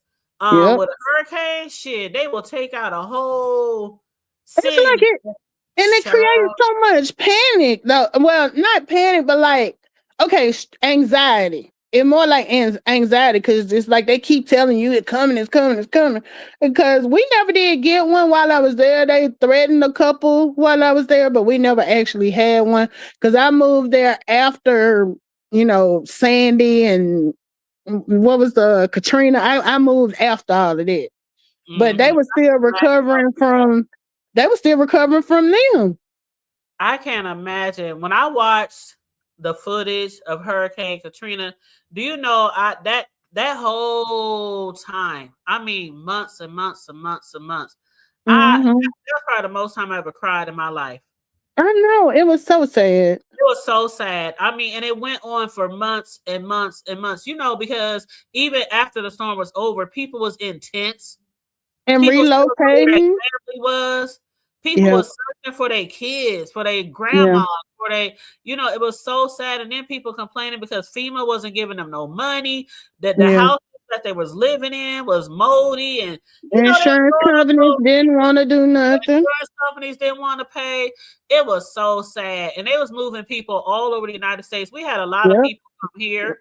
We had people too. In the Midwest, Because and during that time, I was living in North Carolina, and we had, I forget what it was called, but we got hit over there too. But it got worse. They got hit worse. The ones that was near the coastline. Now Wilmington, we was on the coastline, but it wasn't really, really bad over there. But we got hit, it was like right after Katrina, and luckily we didn't get I didn't get flooded or anything. But it was scary though, because Katrina had just happened. And it's like, Lord, please don't let us get what they got. You don't want to, because I can't swim. Like Me either. Me either. Is that the homeboy Sock Pace? I can't see the picture, but it said I've been in many hurricanes, lost count, never a tornado. Trust me, Sock Pace, hurricane is much more scarier to me. It's quick and it's destructive. I've been in many tornadoes, born and raised here in the Midwest. We had one tornado where we was under a church tent because it was a revival. I remember you telling me that. I told you about that, and we was under a church tent, and our pastor was like 8 months pregnant, and because we had I remember that. Pastor, and she was 8 months pregnant, and I remember we had to run because the tent was probably like maybe 200 feet, give or take, from the back of the church. Because it was like our church, then it was a backyard to the church, then it was an alley, then it was a big old field where our tent was, and we owned that property. So we had to run from the tent because the tornado was there. It was like, it happened so fast. We were literally up there, hallelujah, singing tambourines, and it was just light rain. And then next thing we know, and it be so quick. That tornado came and hit so fast, it tore down everything around our tent. But our tent, we were so thankful to be alive and survive because the only damage done to that tent was one hole at the top that they just patched up. Wow. Everything around us, cars, trees. And it be flipping them like it ain't nothing, like it's a piece of paper. Girl, that was the scariest shit I've ever experienced, but I done been through many tornadoes after that too. But there's some scary shit, but imagining the whole fucking city flooding and I can't swim. Yeah. You can rebuild a house in like 3 to 6 months if your house get hit by a tornado. A hurricane? Yeah. Shit. And remember when the tsunami hit? I had never even heard of that before. But remember all that damage I was like, I ain't never even heard of it, but that shit was like crazy. And they had a movie. I watched the movie. And have they had a Katrina movie yet? Probably have, but knowing me, you know how I am. I probably wouldn't have watched it. No. I know there's some documentaries, but I don't know if there's been like a theater movie. There has been so many documentaries on Hurricane Katrina. I am so surprised they haven't done an actual movie. But they may have, and I just don't know. No, they didn't. I'm pretty sure they did. I would know. But as far as the hurricanes and the tsunamis, they done several movies on different tsunamis, but they never did on Hurricane Katrina, and I wonder why. But that's like It's so that. traumatic to people. It was. It really was. I can't even imagine. But did they, in your area or your neck of the hood, as I always like to say, did they ask people to open up their doors? Like they were up there. Like let people move in? Yeah. They had a lot of people that were, what did they call it? They didn't call it relocating, displaced, I guess you want to say. But yeah, in our area, it was, well, in North Carolina too, but where my family was, yeah, we had a lot of people that ended up coming there. A lot of them ended up in Georgia and like Atlanta area, because you know we right next to them too. So yeah, it was a lot of them that ended up. Anybody want to take in a family, a mother and a child, or No, they didn't, like, they may have suggested, but I don't remember my mom and them saying anything about nobody calling and like trying to actually set it up. It was highly suggested. But it was so much scams and stuff going on too, and that was bad. When it came to that, that made it worse.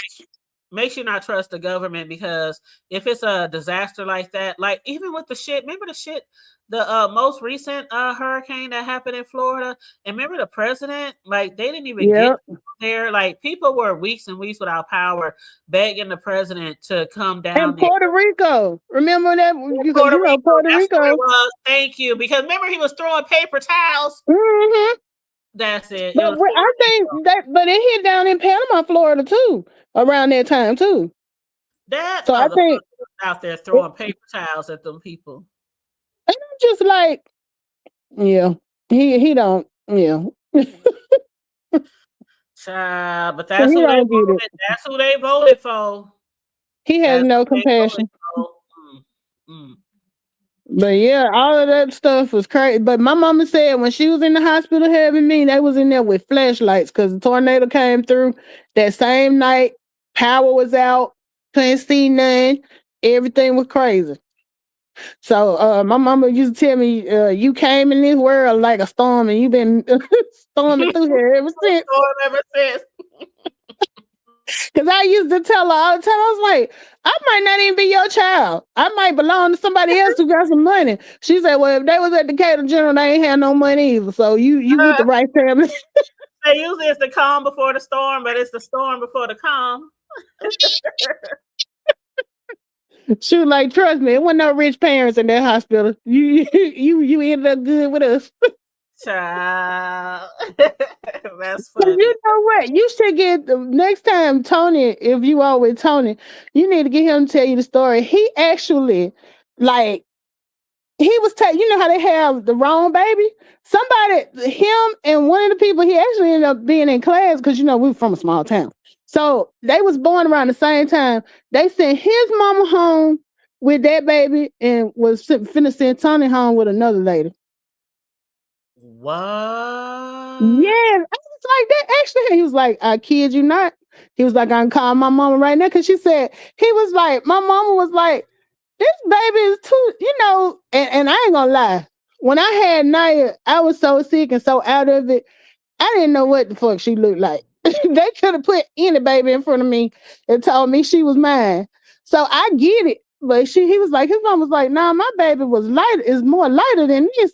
She knew it wasn't her, but she, you know, but yeah, they was finna send him home with somebody else. If I didn't look like my mom, I would have thought. I used to think all the time, this ain't my mama. My own friends used to think, you sure that's your mom? Y'all just too different. Y'all just too different. But you look just like her. I look just like her. Yeah. We act nothing alike. I'm rowdy, rah, and she's all peace and church girl, you know, and I'm just like total opposite. So people used to ask me, are you sure that's your mom? Like, are you sure that's your daughter? Like, you know what? They do that with me and Naya, because they be like, this your biological child? Because, you know, you done heard her talking stuff. She don't sound nothing like me. She don't look like me. They be like, this your daughter? Oh, well, yeah. She mine. Mm-hmm. But girl, why somebody sent me this picture? Oh, my God. Okay, so remember we've been talking a lot about church and things like that. I've been interviewing people, you know, different church stories and stuff in our community. And so somebody that I grew up in church with that I'm still friends with on Facebook, they sent me a throwback picture from when I was like in the, I want to say maybe 7th grade in church. And I had, remember how I told y'all before I used to have some Sally Jesse Raphael glasses? Yeah. And I was real skinny. Remember I used to tell you I was probably 105, maybe soaking wet. I mean, girl, I'm sitting up on this pew and I'm looking at all the different people, and I look across this one face. I'm like, who is that? It was you. I'm looking at all the other people, and then I'm like, where am I? Where am I? You didn't recognize girl. I promise you. I'm looking at this picture, and I'm like, that's such and such, that's such and such, that's such and such. And I kept going across this face, and I'm like, who the fuck is that? And girl, when I tell you, I don't have a lot of pictures around that time of me because I wasn't into taking pictures, and my mother, she wasn't really into taking pictures like that. Okay. Okay. After the Polaroids went out of style, you know. Yeah, that's all we had. We didn't get those new cameras. Where you gotta go take the film and get it developed and stuff. So if I had any pictures, it was by friends or, you know, people in school or, you know, something like that. So anyway, I said back to the person, I said, is that me? And they said, yeah. I said, no. They said, yeah. You literally did not recognize yourself. I said, that is not me. When I say I'm so high yellow. What you still high yellow? I am not high yellow. I done got darker over the years. When I say high yellow, I didn't realize how high yellow I was. You were like kid from Kid and Play? Like high yellow. I'm going to show you a picture. Hold on. I'm going to send you the picture. Okay. Check your because you're going to be like, nah, that's not you. That's what you're going to think. And that's the same thing I thought. Like, that ain't me. I'm shocked you didn't recognize your own self, girl. I didn't because that bitch is skinny. I'm like, I mean, oh my God. Hold on. I'm about to send it to you right now. Okay. Okay, let's see. And I sent it to my girl. I sent it to my brothers. I sent it to they knew it was you. I sent it to one of my sisters, and I sent it to my cousin in Texas. You know, the cousin that was on my birthday show on our live. I sent it to her too. I said, "Is that me?" I was asking everybody, "Is that me?" They was like, "Yeah, that's you, Pooh." I'm like, "No, that ain't me." Okay, now that is funny. Okay, I just sent you the picture, so just look at it. Let me see. It's in your Facebook inbox.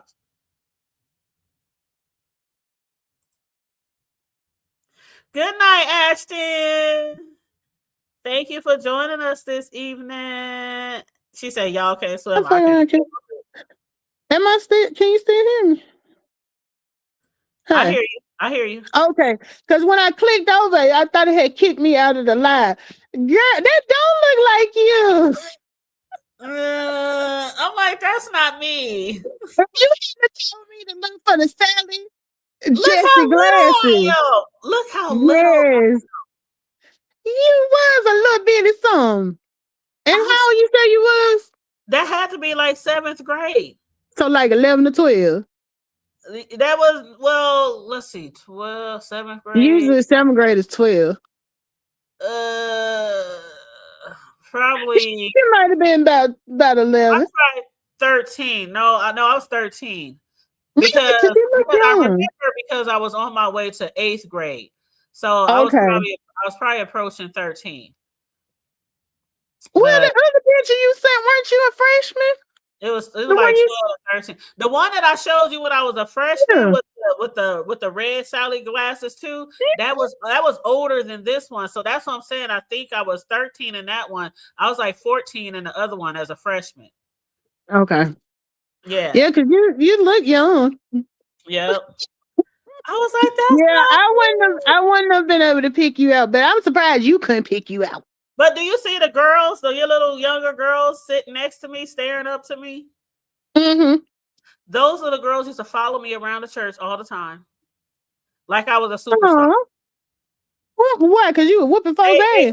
They always want, all the kids always wanted to be around me. All the time. All the time. They're reverencing me. Like, oh, like. And I ain't even paying no attention to their asses, man. No, girl. That is so funny. So did your brothers know that was you? Yes, everybody was like, "Yeah, that's you." What's you? I'm like, You no, the only one shocked. because I ain't seen myself look like that in years. You know, I that is so funny. My dad, he don't have, my dad and really, you talking about you grew up poor, they really grew up poor. So he don't have any pictures of him other than like his high school senior picture. So I was on Facebook and somebody from home was putting out pictures from like the 70s yearbook pictures. And they sent it to me and was like, which one, which one is your dad? He was like in the 9th grade. Girl, I loved it. I went and I printed it out on my printer. Then I went and got it done like the glossy finish and got a frame and everything and took it over there because he always be saying, because my dad is like, he'll be 72 this year.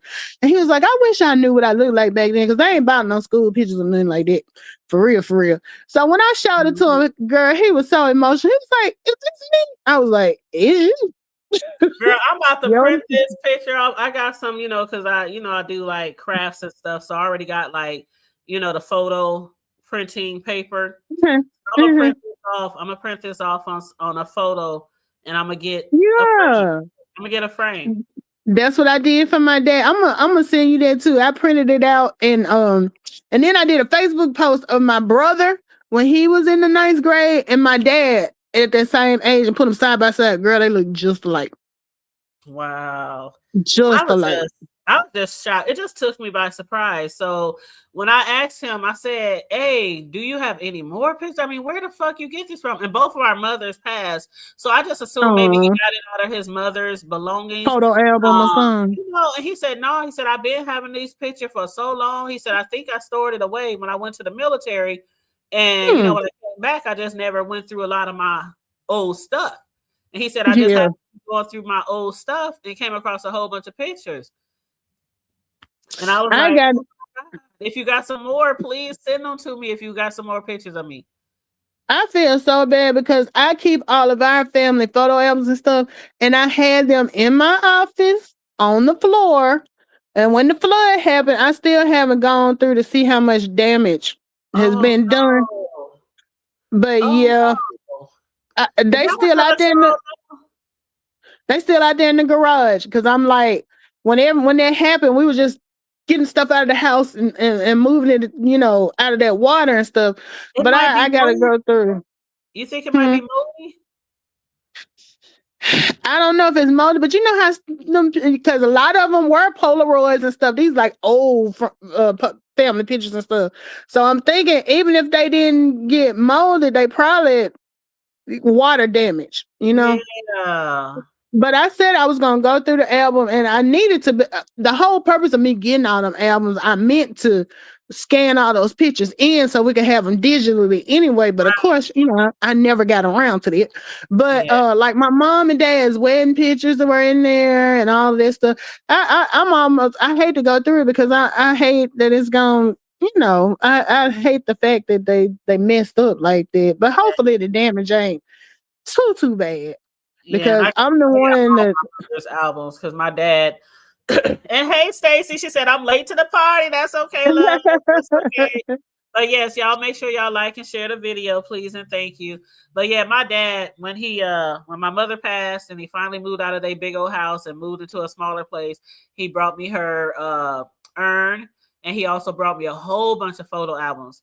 And I said, "Why are you giving me?" He said, "Because I'm moving in a smaller place and I'm going to have roommates and I don't want all this important memorabilia, there." And I'm kind of glad he gave it all to me because, he ended up, passing away a couple years ago. So if he would have had all that stuff there, I would have to went through all the stuff there. So I'm glad that I had it here protected, safe and everything. But, so. No, is your biological dad still living? No, my biological dad lives in Memphis. Oh, so he's still alive. Yeah, he's still alive. But he's lived in Memphis for years. My stepdad is the one who raised me. I was probably 4-ish, 4-ish, 5-ish, something like that. But he's the one who raised me. And then I got brothers by him, and I got other siblings by my stepdad. I got siblings by my bio dad. I got a lot of siblings. So sisters and brothers. Okay. Yeah, so I have a pretty big family when you include all those different scopes of my, blended family. Is that what they call it? Blended or something? Yeah. Family. Yeah. But yeah. I have a pretty big I done already asked my dad, because I told him, I said, look, now, I don't need no surprises popping up when you leave here. If there's anybody we need to know about. And I was like, and with me being the only girl, and I was like, especially if it's a daughter, because I'm quick to tell folks he ain't got but one daughter. And see, I'm like the total opposite. I'm like, I don't know. I like family and stuff so much. I'm like, I don't want surprises. I don't want no surprise. Go on, tell me now. Girl, I don't even mind the surprises. Every time we would find like a new cousin or meet a new cousin, or even when there was a rumor that it might be, we gotta find them. We gotta find them. Where they at? That's how we are. Like, where they at? There's been plenty of times where that shit that happened in our family, and we found out there was a girl. We be reaching out like, "Hey, come through, slide on us." We just welcome. We just welcome people. Where I'm from, you related to every fucking body, so I be trying to make sure we ain't family. Like as far as like dating or whatever.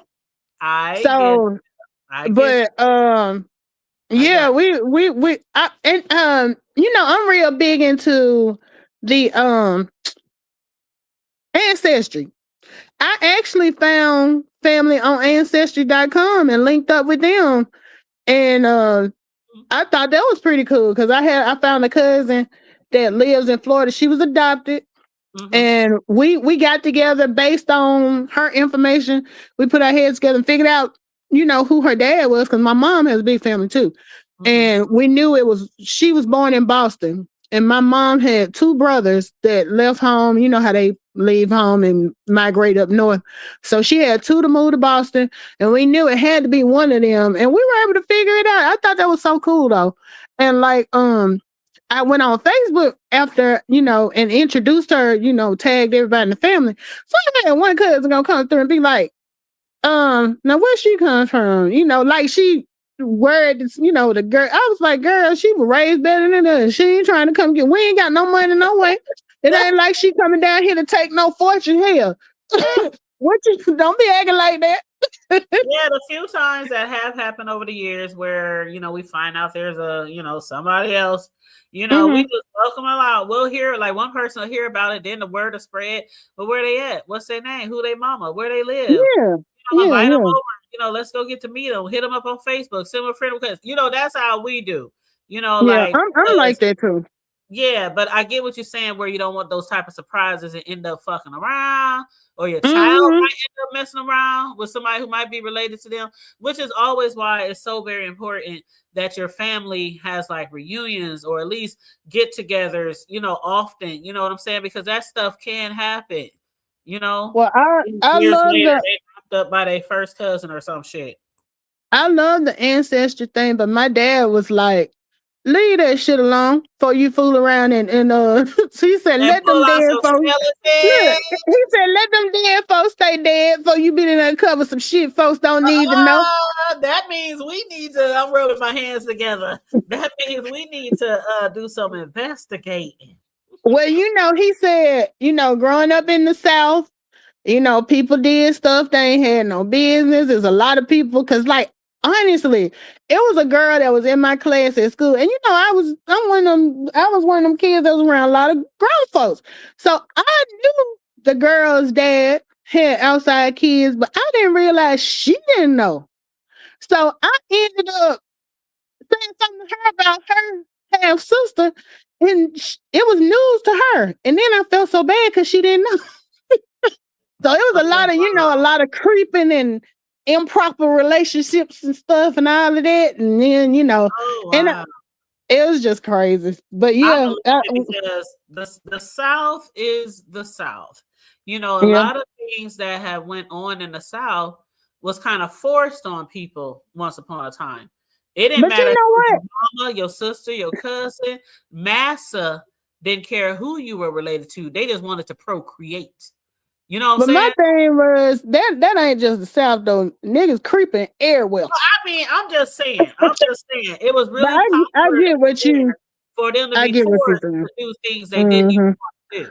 But then, hey, Yeah. because I ain't gonna say it's in the South. How about the Appalachian Mountains? So we ain't even go. You know what I'm saying? Like, shoot, the hillbillies. Mm-hmm. Can Yeah. we say Yeah. Appalachian Mountains? You know what I'm saying? So it don't Yeah. just happen in the South. That's very true. But Mm-hmm. I just But wouldn't wish yeah, that on nobody though. and Ugh. you know, it's so crazy because I would, and it got all convoluted too because I actually, you know, got into ancestry so deep that I was going back and looking at, you know, I traced all the way back to like during the slave times. And so it was crazy after the slavery time, but when people were, because like my dad, they sharecropped. So, you know, how that story go. But anyway, you would see like I would find the records, and the thing was, the white people that were keeping these records, they didn't really care if the information was right, you know. So I was looking at the census records, and like my grandfather was staying in this one house, and like let's say I think he was born in 1922. So like the 1930 record had him living here, but you know how it is. The mama passed away, somebody else raised him, and they end up in another house. So when I found his name on another one, they had him over there listed as that person's son. And then what kept running into is like, you know how education wise, you know, a lot of times people weren't educated. So my grandfather's last name was Sanford. Well, they had Sanford spelled Sanford, Sandford. Sometimes it was Sanderfer, and they didn't even try to make sure they were spelled correctly. So it got hard to kind of trace everything through those Even with the census date of records. birth. Like even with the date of birth, because a lot of people back then Yeah, didn't even know how old they were. because they were born at home. Right. Right. They be like, I So don't know, I'm 42 or 45 or 47. You know, they didn't even know how old they were sometimes. yeah. But it was so crazy, you know. I just thought I really did get a thrill out of though actually seeing records where I was able to find where my grandmother, who was born in 1920, when she was a baby, like, and I found her parents, you know, and stuff. It was I just thought it was so cool, but it was a lot of work. Well, how much And like I said, I always thought about doing it. Like, how much is it? well, my cousin had a membership, and she had like the expensive membership because she tracks everything. So she just let me use her sign on. But when I wanted to get a copy of my DNA thing, I think I joined for like $49. I did the kit for $49.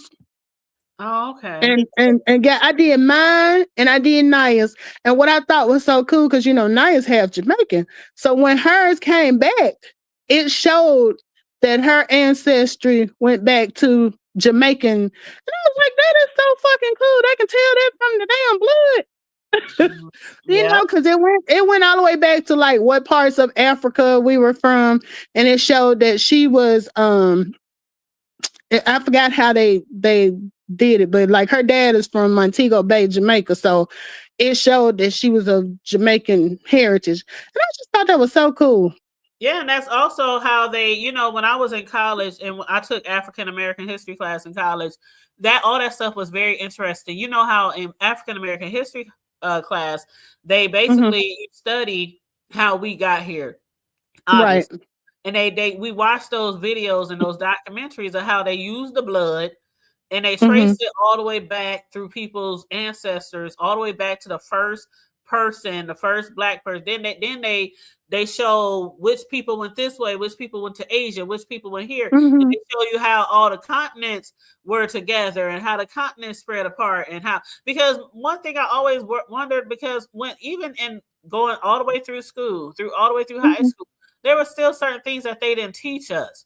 You know what I'm saying? There were certain things, like I always wondered, before we had boats and ships, how the fuck was we getting all these miles across waters and you know, it's still people. It was one piece of land. I don't know how I missed that growing up.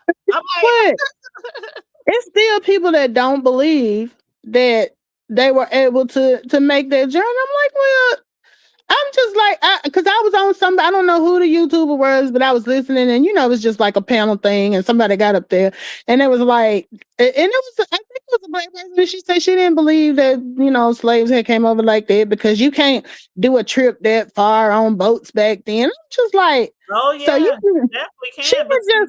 She didn't cancel out the whole theory. I'm just like. But I'm talking about even before then. And hey, C Hatch, how you doing? You said my mom was born in 1924, but they had her born in 1925. Yeah, they didn't always keep the right records for the births and the deaths. But I'm going even back further, Mel. Like way back further. You know what I'm saying? When a lot of the countries like BC attached. Before the land drifted. Before the land started drifting apart. That's when people started migrating to certain areas around the world. I do remember reading about that. I don't even remember being taught that as a youth. Because that was one thing that went with me through life as I grew up. I always wondered how the fuck before the boats and before the ships did people get all the way to the North America, as it was called back then. So they didn't teach y'all in school about because I think we did get taught about like I might have, but I just don't remember. It wasn't no whole long drawn out. Yeah, maybe no documentary, but it probably would have been like a 5-minute thing or something like that, Yeah, because a lot of that history, and it's so whitewashed now that you really won't. It's very whitewashed, and we didn't learn a lot of stuff about our history. We knew stuff like who made the light bulb. We knew stuff like who, George Washington. It was certain things about our history that we definitely knew about. Who wrote the I'm talking about. George Washington wrote what did he write? The slavery Constitution and stuff? Yeah, the Constitution, yeah. So, we learned about stuff like that. We learned about who made the telephone, who made the peanut butter, who, you know what I mean? Unlike C.H. Hatch, she said, where I'm from, we had to study our state's history and Black history. I grew up in what I always say, and I say this lovingly, but a lot of my friends and stuff that I met since I've been grown, they went to HBCUs because they didn't have, a lot of them didn't go to Black schools. They went to predominantly white schools. And I tell them all the time, baby, I went to nigga elementary and nigga high. We learned everything Black history. Black history wasn't in February. It was every damn day because it was a Black community. So like we were taught all that stuff even when the regular schools weren't teaching it. They taught us about that type of stuff. So it's a lot of stuff that we just learned from going to schools like that like my friends and stuff that didn't go to predominantly Black schools, they didn't know anything about. Yeah, see, that's what I'm talking about. Like the stuff like C Hatch is talking about in college, that's where I took like, African American history. I took it for 2 years and I learned so much. Did y'all do much? In your school system though, did they do Black history? Like as far as like February? Like you said, the shit was whitewashed, okay? Like where my daughter Oh no, I was gonna say when I was growing up, like up till 3rd grade, I was in the hood where we was. The schools there was mainly Black populated, right?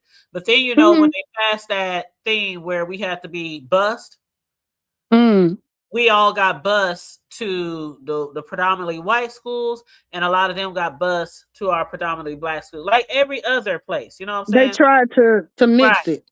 Right. So from 3rd grade on, it was, mixed. And so when I remember younger, I remember them being more focused on us as a people. Okay. 3rd grade and below. But 4th grade and above, it wasn't more that so focused on us. Well, see, mine K through 12, it was just us. Where I grew up, we had maybe, I know in high school we had maybe 3 white kids, and they weren't really considered white because they was around us, so they didn't know. They were like, they were white, but they weren't. You know what I'm saying? They grew up around us. I know what you So mean. And it's see, I like, would understand that if the school is predominantly black. I definitely would understand that. But when you're going to a yeah, school and you're the only black person in the classroom, they ain't yeah. focusing on you. Hey, TC, You know what cause, I'm saying? cause I'm telling you, I can remember there was a girl named Michelle, there was a girl named Elena, and a girl named Mary. That's all of the ones we had in high school. Yep, and see, in our school, when I was going to the schools in the hood that were predominantly black before they start busing us, we had like some Indians, or Native Americans. We We also ain't had, had none of that. yeah, we had some Native Americans. We had some Caucasians, and the Native Americans were actually related to some of the black people in the neighborhood. You know, by marriage or by people dating, and they just had kids. So some of the people that was on my block growing up, they were related to the Native Americans, right? And Okay. so, but even we had white people, white kids in our neighborhood too, and they grew up like I can see how somebody will feel like a white kid growing up in a black neighborhood with only black friends would sound That's all like, they know. you know what I'm saying, sound or do certain things like what they're Mm-hmm. to, but then they might be looked at as, oh, you're trying to be this, you're trying to be that, you're trying to be this. If that was really like their upbringing, they don't know anything else. Yeah. So Look, let me tease TC. All you have to say is HBCU and her ass pop up. I know what I'm saying. You have your ear to the ground, don't you, TC? You hear HBCU and your ass is coming, baby. HBCU, the queen. And she done popped her butt out of here. We've been in here almost 3 hours, y'all. We started talking about some of the community wall posts in the B sector. Then we started talking about some of the community wall posts that have to do with, owning property and stuff like that. You know how I be over here on the hood table. We discuss everything from the hood to the White House, including the B sector. So we didn't hit so many different topics tonight, y'all. If you came in late and want to replay, you always can replay and go back a couple of hours, speed it up, do double time, whatever you want. But even if you don't do that and you come in late, please like and share the video. Please and thank you very much. Please, I appreciate that. And CH Hatch said, I'm from the country and we were all black and Native Americans, a few whites. Now being in the corporate world, I'm usually the only black Cherokee woman. Oh, that's what's up. That's what's up. I had some where I grew up, in the hood I grew up in, it was mainly black. But like I said, we had some Native Americans. Maybe like I want to say altogether on our block it was probably 6 of them, from being like, I think it was like by marriage or something. Like it was this Native American lady who was, I think, married to this one black man. And so they had kids. Y'all know how it go. But anyway, then we had a few like sprinkled, white or Caucasians, around our neighborhood too. Might be not that block, but behind us on the other street or something like that. But yeah, so again, when I was younger, we learned a lot about mainly us. But then as I got older, junior high, high school, if it wasn't African American History Month, and they barely cover shit, during African American History Month, them schools, they would post something on the damn wall. That's how nice school is now. Look, TC, did you do that? I started talking about TC and StreamYard kicked me out. Did TC do that from the chat? You kicked me out. Child. But yeah, my daughter, where she goes to school now, and it's so different. I mean, but yeah, I don't even think I used to, and that's why I made sure, even though the areas we live in were not predominantly black areas, I made sure at home I taught her and ordered books, and we, talked about stuff so she knows her, where she come from, because they ain't teaching at the school she go to. They didn't do that with a lot as I got older again. And then when I have parents who, like my stepdad, he didn't go that far in school at all, and then my mother, she went to high school, but she came from the South. It was a big jump from the way she was being taught in the South. Then she came here in like the 7th grade. She said, I was lost. She said, I was lost. What year was she born? What 50s, 60s? I want to say 50 off the top of my head, like 57. Okay, because my mom was born in 53 and my dad in 54. So I know what the education system was like in the South during that time. So I can understand. Right. And when she came here and went to one of the more, it was one of the more elite schools here in our city. But way back then, it was like where all the Black people went for high school. The school, see, by the time I grew up, that school no longer was a school. So that was back then, in the 70s. And so it was predominantly Black, all Black damn near high school. And so before the migrant, and so that's where she went. And she said, I was always so lost. She said, I don't even know how I graduated. She really don't even know how she graduated. And then like neither one of them went to college. So, you have parents like that who didn't have a lot of education. And I'm not going to blame them for not being able to teach me certain things in life. You know what I'm saying? There was times where I had to help my mother with her checkbook. There were times where I had to explain to my dad. There were times where they would call me, Pooh, could you come over here and talk to these people on the phone? Yeah. See, with me, I had both. Now, my dad, he has his doctorate. He went on to do big things with education. My mom, she completed high school, and that's it. So they're not, when it comes to that, they've never been equally, you know what I'm saying? So I had a little bit of both, So, because my mom, I was the same way. Like, when my dad would get paid, and, my dad always worked, he was like your dad. He was a hustler. He always worked 2-3 jobs.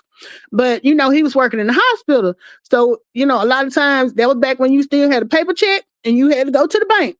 Yep. So I would fill out those deposit slips where you had to put how much you put. And I was in like 5th grade, but my mom's math and stuff, she wasn't, she couldn't do it.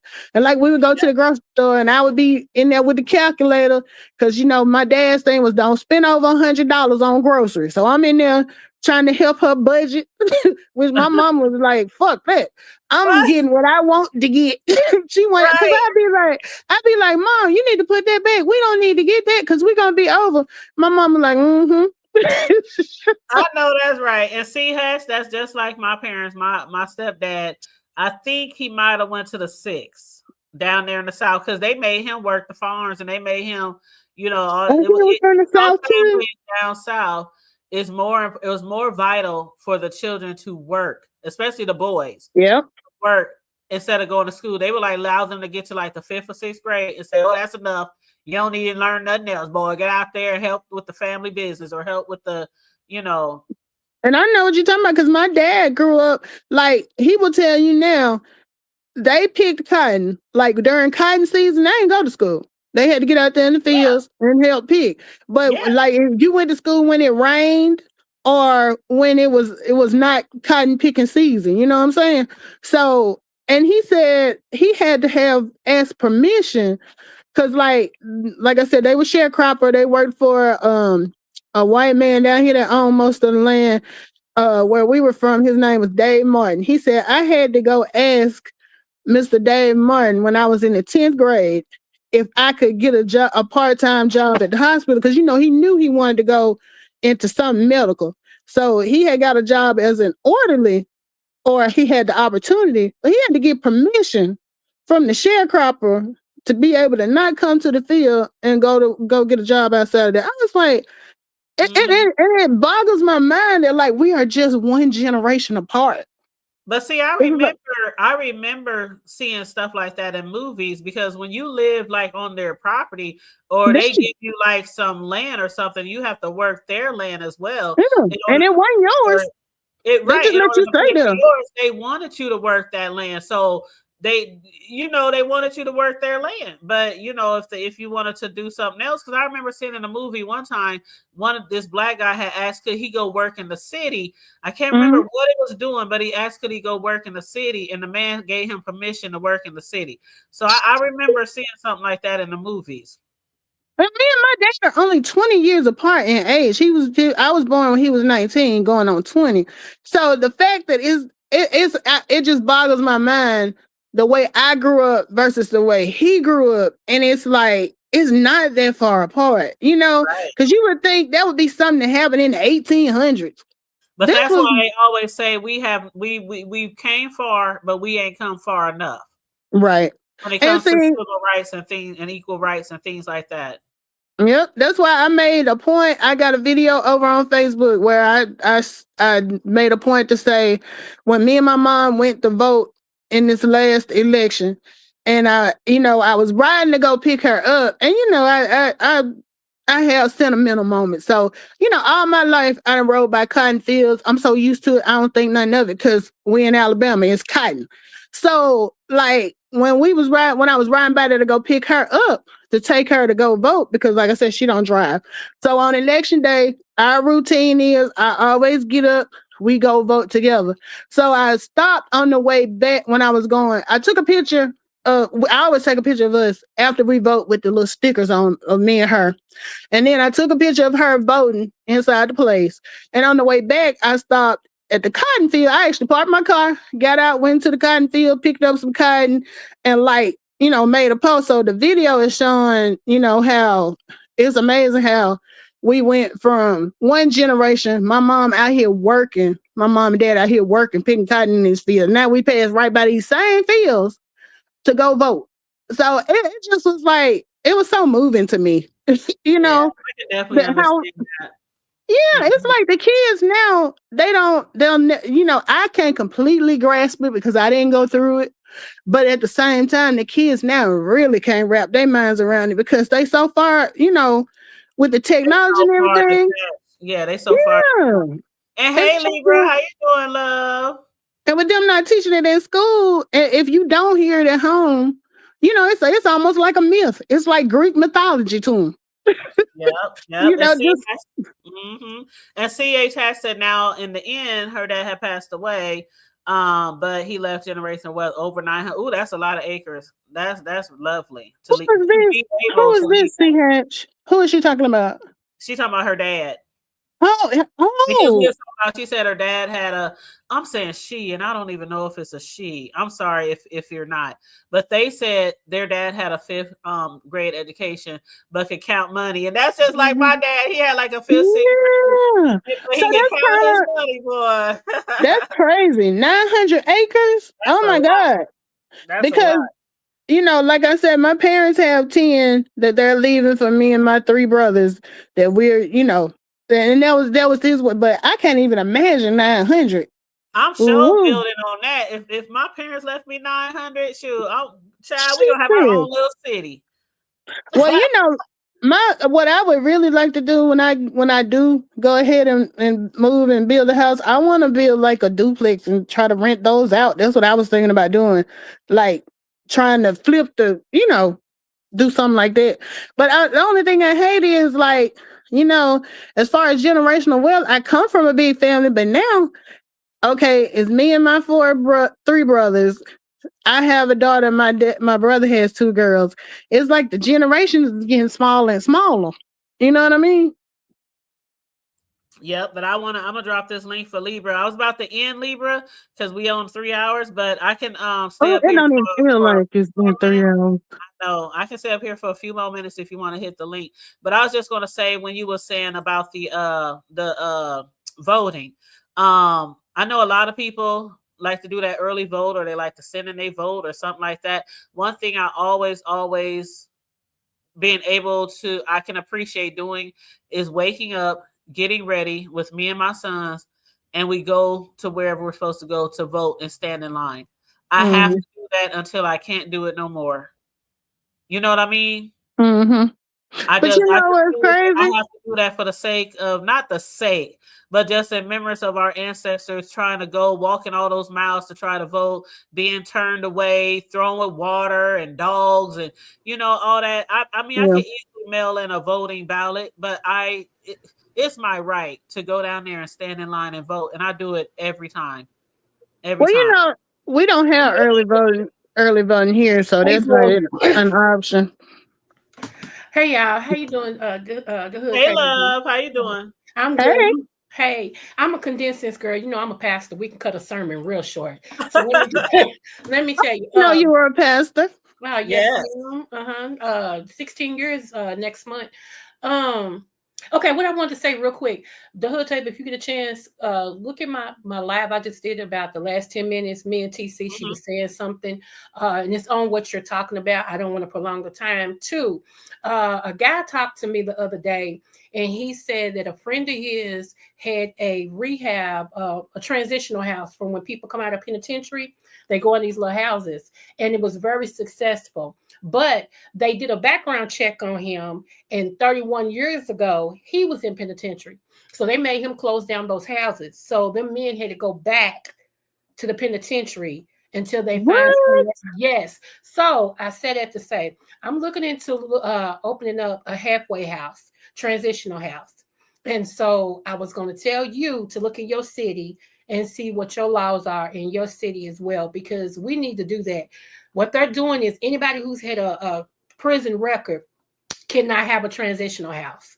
And a lot of them men, like it can't be in their name. A lot of them women, it can't be in their name. But they're the ones that know how to transition. Right. So kind of dumb, but they're trying to stop a whole bunch of that. Okay. And also I've been telling people to there are properties that's up for sale and acres that's up for sale for a little of nothing that people don't know about. So look into that, because right now you can get them for dirt cheap. And even if you don't do nothing with it, just sit on it. Me and Tony talk about that on our show because he does that, and we had Deanna on as a guest because she's into that too. Yeah, I know Deanna's. Yeah, she rocks. But that's all I want to say, baby, because I know you get ready to go, and it was nice to meet you. All right, Thank boo. you. Yeah, I'm a stubby Libra butterfly. I'm sorry. Go ahead. What was that? Oh, I'm sorry. I was just telling her I had subbed to her a while back. Oh, thank you, love. Appreciate you. Yes. I dropped your link in the chat so people can go over there and subscribe to you too. I dropped both of y'all links in the chat, but also, in my bedroom on my dresser, ever since I bought it, is your book. Is it? Yes. It's the first thing I see when I walk into my room and put my keys and stuff on my dresser is your book. I read that book years ago, and I still have it sitting right there on my dresser. Oh, so I just recently stubbed. I didn't know you were an author too. Yes, ma'am. Thank you so much, the Hood Table Boo. I appreciate that. No problem. It was a really good book too. Yeah, she's how many books you got now? Because you're working on a new one, right? I'm working on my fourth one. Yeah, okay. It's called Me Versus Me. The fourth one is. Yeah, okay. I can't wait to see it come out too. Yes, ma'am. Thank you. I appreciate you, love. All right. No problem. I appreciate you too, honey. And I will go back and watch your video. Okay. Yeah, I'm gonna check it out too. All right, baby. Bye-bye. All right, love. Okay. Well, yeah, it's almost 12 o'clock, girl. Yes, I'm about to get my butt on off of here. But yeah, you know how it goes. We might get off of here and still land up in somebody's damn chat. But I really enjoyed this conversation. I'm glad you hit me up. I did too, and I hope how some people in the chat was saying, and how some people on Seven's post was saying, home ownership isn't for everybody, whether you got children, whether you're a single parent or a single woman with no kids or a single man. It's not for everybody. And I said to Seven, I said, you always have to do what's best for you. You can't always go by, what they say about don't ever try to be like the Joneses. You know what I mean? Like some people will buy property and shit. They will buy new cars. They will buy everything that comes out new or upgraded to be like the Joneses. And I'm not saying her per se. I'm just saying a lot of people do that shit. And then they get themselves caught in a bind and they can't afford what they done got. You know what I'm saying? So never let anybody pressure you. Do your research. Over your finances, talk to a banker, talk to a realtor, talk to, what I'm saying? Because it's really a big decision. And you know what gets me too? You have a lot of people that just repeat what they've heard other people say. And I'll hear people say, well, it don't make sense to rent when you can buy. But sometimes I will put people on the spot and I'll be like, why? And they don't really know the full, they've heard bits and pieces, but they can't really explain it. So before you promote that or criticize somebody else for their decisions, know why you doing it. Don't be doing it just because that's what somebody told you. Do it because that's what you feel like is what you should do. Well, I'm gonna read this last comment. Well, not last, but I'm gonna read one of the comments, and that's gonna be the last thing we do before we roll out of here.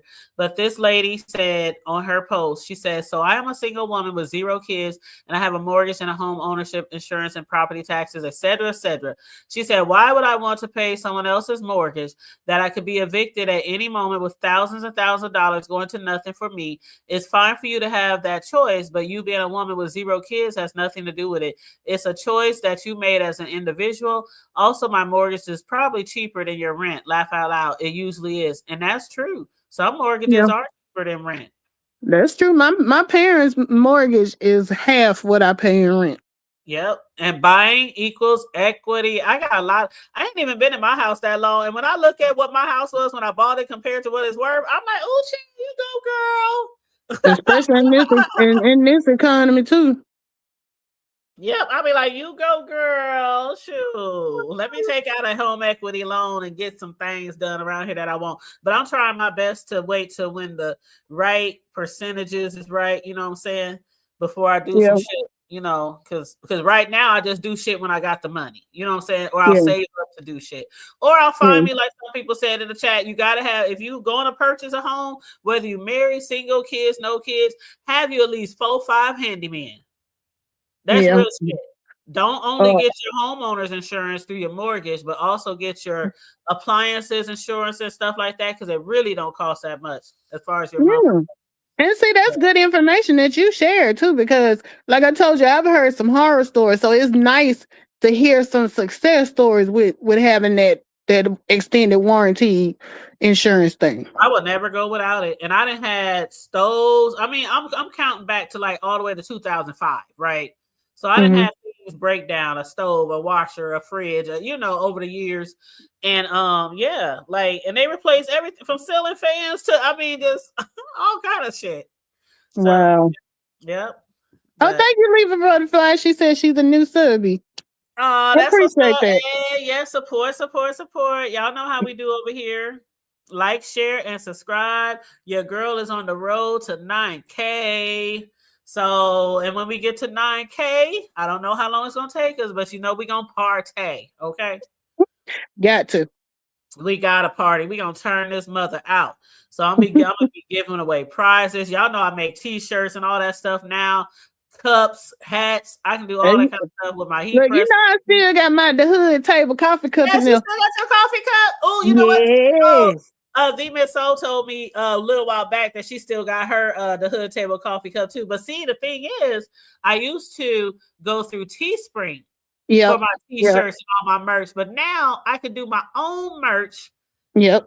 That I do t-shirts and all that other stuff. So no longer do I have to use Teespring. So I've been taking Teespring, removing it off my social media. You know, I don't blame you. I can do my own stuff.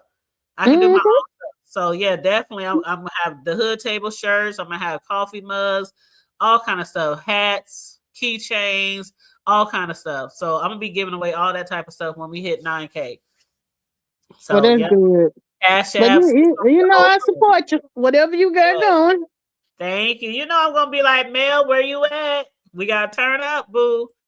Okay. You know, I'll be there. Yep. And again, whenever you have a show or whenever you want to chit chat on your show, all you gotta do is just reach out to me, and we can turn up over there too. I'm gonna do it. Yeah, you know, me and Tony do the other one, but the one with me by myself, it's probably been about. I don't even know if I did one last year. If I did, it was summertime. So yeah, I need. Wow. Yeah.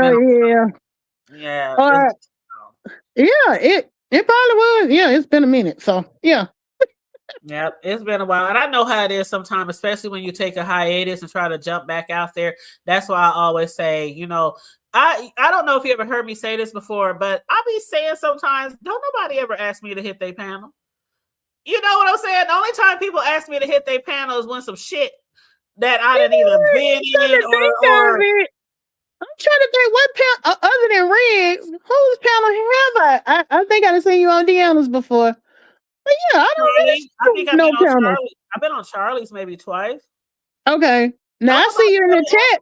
Join their panel. I mean, it's usually over some beef sector stuff. You know what I'm saying? Yeah.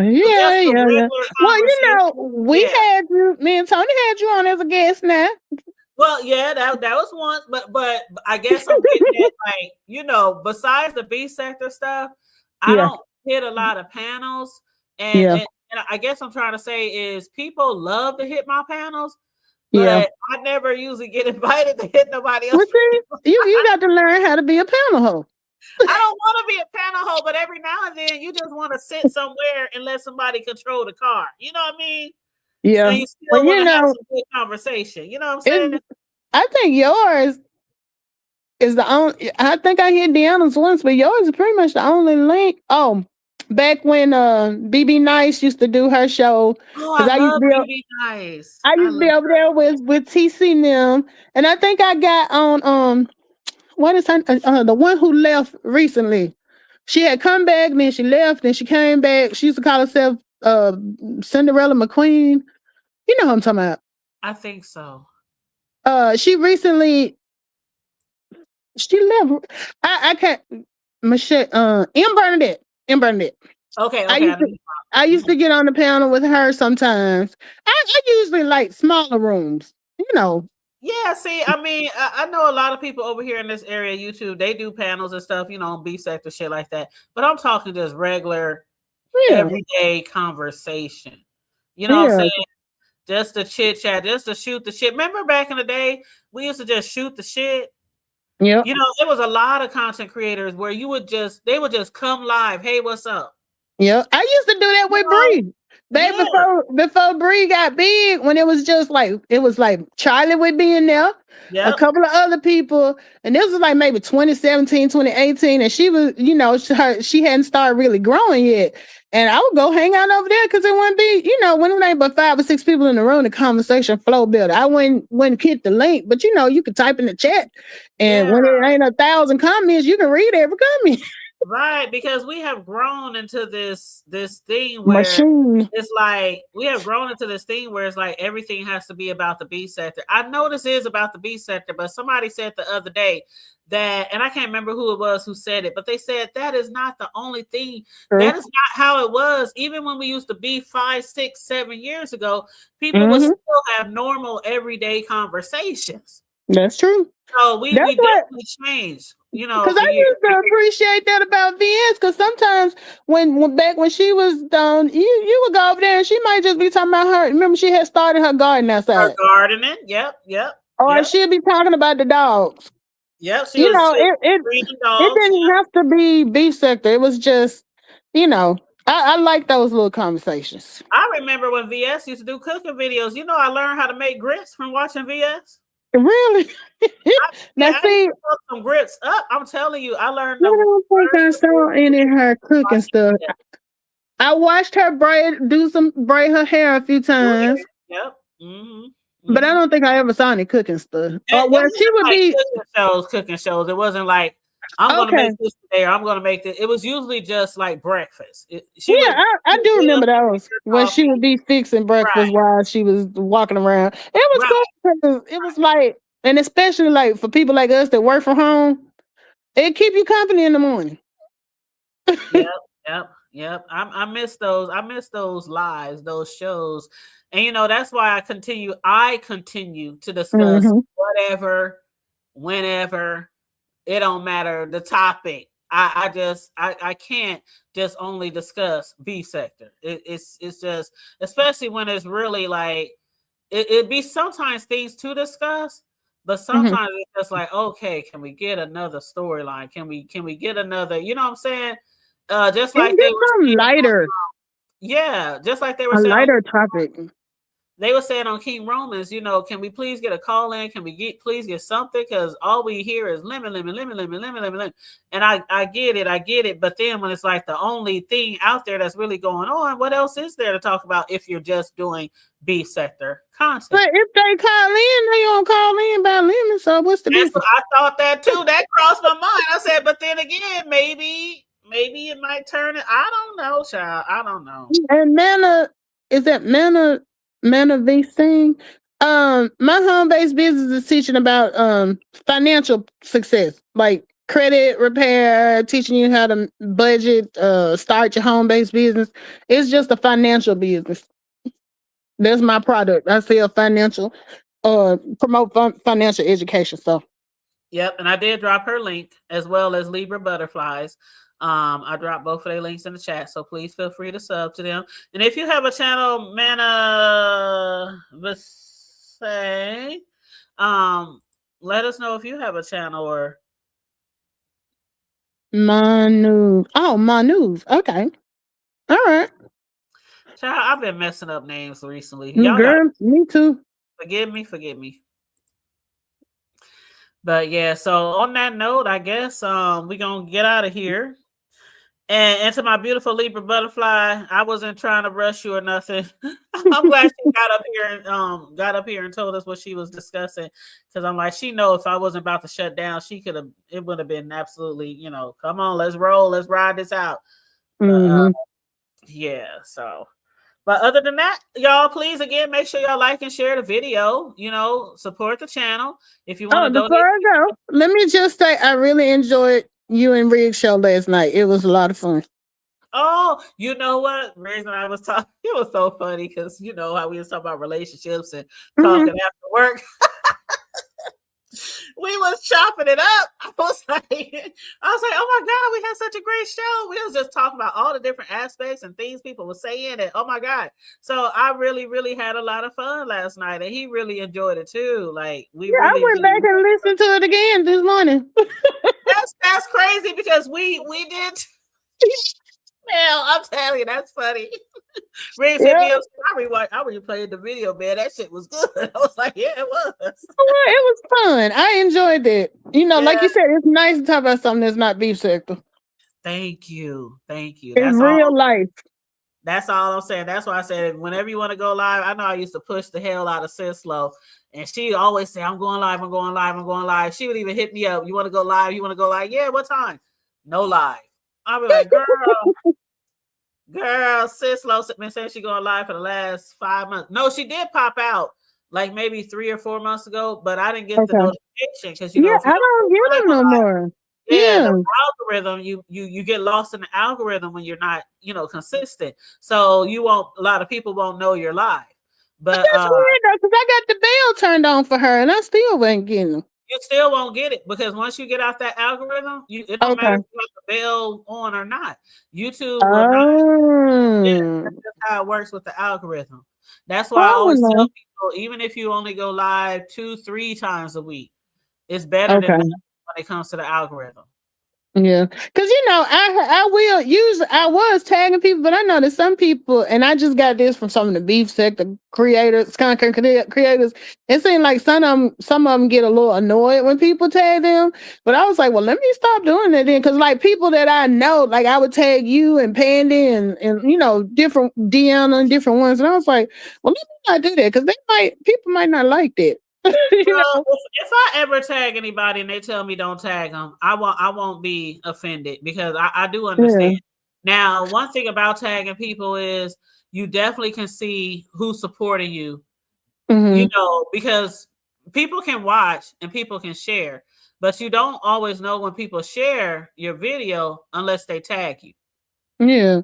We can share videos all day long, but people won't know specifically, who to thank if they shared it. You also know, because me, I'm a big supporter on you support me, I support you. Right. So for the people who always sharing me, I'm always sharing them. You know what I'm saying? So it does. I don't always share a lot because if it's beef sector related, a lot of times I try to keep and you didn't tell me before. You told me before I need to start a separate channel. Yep. But like if it's something mainstream, I will share it. But like if I know it's just beef sector and other folks ain't gonna get it. But yeah, I was tagging people, and I guess I was thinking of it as like when I tag people on Facebook. But then nobody ever said anything to me about it. But I would hear different content creators like, "Don't be tagging me," and I was like, "Well, shoot, maybe." I think what they mean is tagging them in some bullshit. Okay, that's what I think that means. That's why I stopped. I used to tag people, but I was like, maybe I shouldn't do that. Because, like, on Facebook, I'll tag everybody because I don't think people care over there. Well, see, the thing about it is some content creators, some people will tag a content creator and they're not even a content creator. They might be a subby. And because I get tagged on that shit too. They will tag like 100 content creators to a video. And I don't know who made the video. Half the time I know whose channel they tagging me to watch. But they didn't tag me in the shit in Deanna and VS and Rick. And there's a whole bunch of content creators. Or they'll tag you in some bullshit because they talking shit about you. Okay. So content creators do that, but for the most part, I don't think people really get upset if you're tagging them. Nobody said anything, but I was like, because I used to tag the people who I follow. Like I would tag you. Sometimes I would tag Bree and Lady Nika and different ways, and they never complained. But then when I thought about it, I was like, well, maybe I shouldn't do that. So I just kind of stopped tagging people altogether. Yeah, it's okay. It's okay. But I do always suggest that anybody who is a content creator have a backup channel, especially if you don't want to blend certain content. And that's my thing. I was like, I don't want to merge the two. Well, it only takes 5 minutes or less. Well, and I got other because I'm a part of how you were talking about people run playlists. It was another group I was with, and we just had like 50 different email addresses, and we ran playlists. So I do got some other ones out there that I could go. I just don't use them. Like I'm not a troll. You know how people have a troll page? I don't do that. Yeah, just think of a creative name unless you already got one with a name that you want to use. I always suggest never use your real name, but with some people, I know you do, but with some people they do because of business purposes or whatever. Yeah. But always, even though people can find out, you know what I'm saying? But I might do one of them other pages I got and start doing it on there. I guess I just so used to just clicking a button on this one. Yeah, we can chit chat on that one and talk about whatever you want to talk about, It ain't gotta be no B-sector shit at all. It can be whatever. I might do that this week then, because I got about 5 or 10 other ones. Because, like I said, with the group that I do with Pan and them, we run. Well, I hadn't been active with them in a while, but we would like run each other's playlists, and we tried to do it under different, so you wouldn't be doing the same ones over and over. Yeah, so that's how we used to do back in the day. I mean, I didn't create a lot of channels for that purpose. I created channels for the purpose of I need these channels, and that's what my cakes, my this, my that, my that. But you can use all those, when supporting somebody on a playlist. But yeah. So we were doing it, and because I was at one point I was up to I got over 4,000 followers, but they're not active followers. And when it came to watch hours, I never got to 4,000. I think the most I got to was maybe like 1,700. But that was my fault because, I wasn't going, I stopped going live regularly. So, and you know how I do after a year, it kind of fall back. So I just like, forget it. Yep. I know what you're talking about. But all right, you guys, let's get up out of here. Mel, I will talk to you later. I love you, boo. Love you too. Have a good night. Thank you for joining me. And you have a good night as well. And give my cyber niece some love and tell her again, happy sweet 16. I will tell her. She excited. I'm excited too. All right. All right. Okay. Talk to you later. Okay. Good night. All right, you guys. Like, share, and subscribe. If you happen to be new here, please make sure you subscribe. Especially and hit that notification bell. I dropped 2 links. My moderators know that they can always drop their links in my chat. If you're here, especially if you got a show, coming up. I did drop Libra Butterfly. She said she had a really good show over there. With her and TC. I think she said TC and her discussed certain things at the end as far as buying property and different things like that, supporting your community. So, and then Melissa, she's into the finances, into the home-based businesses, helping people with their taxes and write-offs and all that kind of stuff. So she's always a go-to when I have questions about what I can write off, with my home-based businesses. But yeah, so those are 2 good people. I've been rocking with them for years, so I did drop both of their links down, so please support them as well. As far as the again, we are on our road to 9K. Y'all. I'll be counting the days down because I'm trying to get there before the summer. I am trying to get there before the summer so we can really turn up this summer. Okay. So please, please support the channel. Please like and share. Help your girl get to that 9K, y'all, because we is going to turn up. We is going to party. I'm going to be giving out cash apps, gifts. I make t-shirts, I make mugs, hats, all kind of things, right? I make all kind of things. So I will be giving out gifts, cash apps, all that kind of stuff. When we reach that goal, we're going to party, we're going to turn up, and we'll be prizes and gifts and games and all that shit, y'all. Okay? Okay. So on that note, you guys, stay safe, be blessed, remain vigilant at all times. And as we always say, you can say it with me, always remember to keep it hood.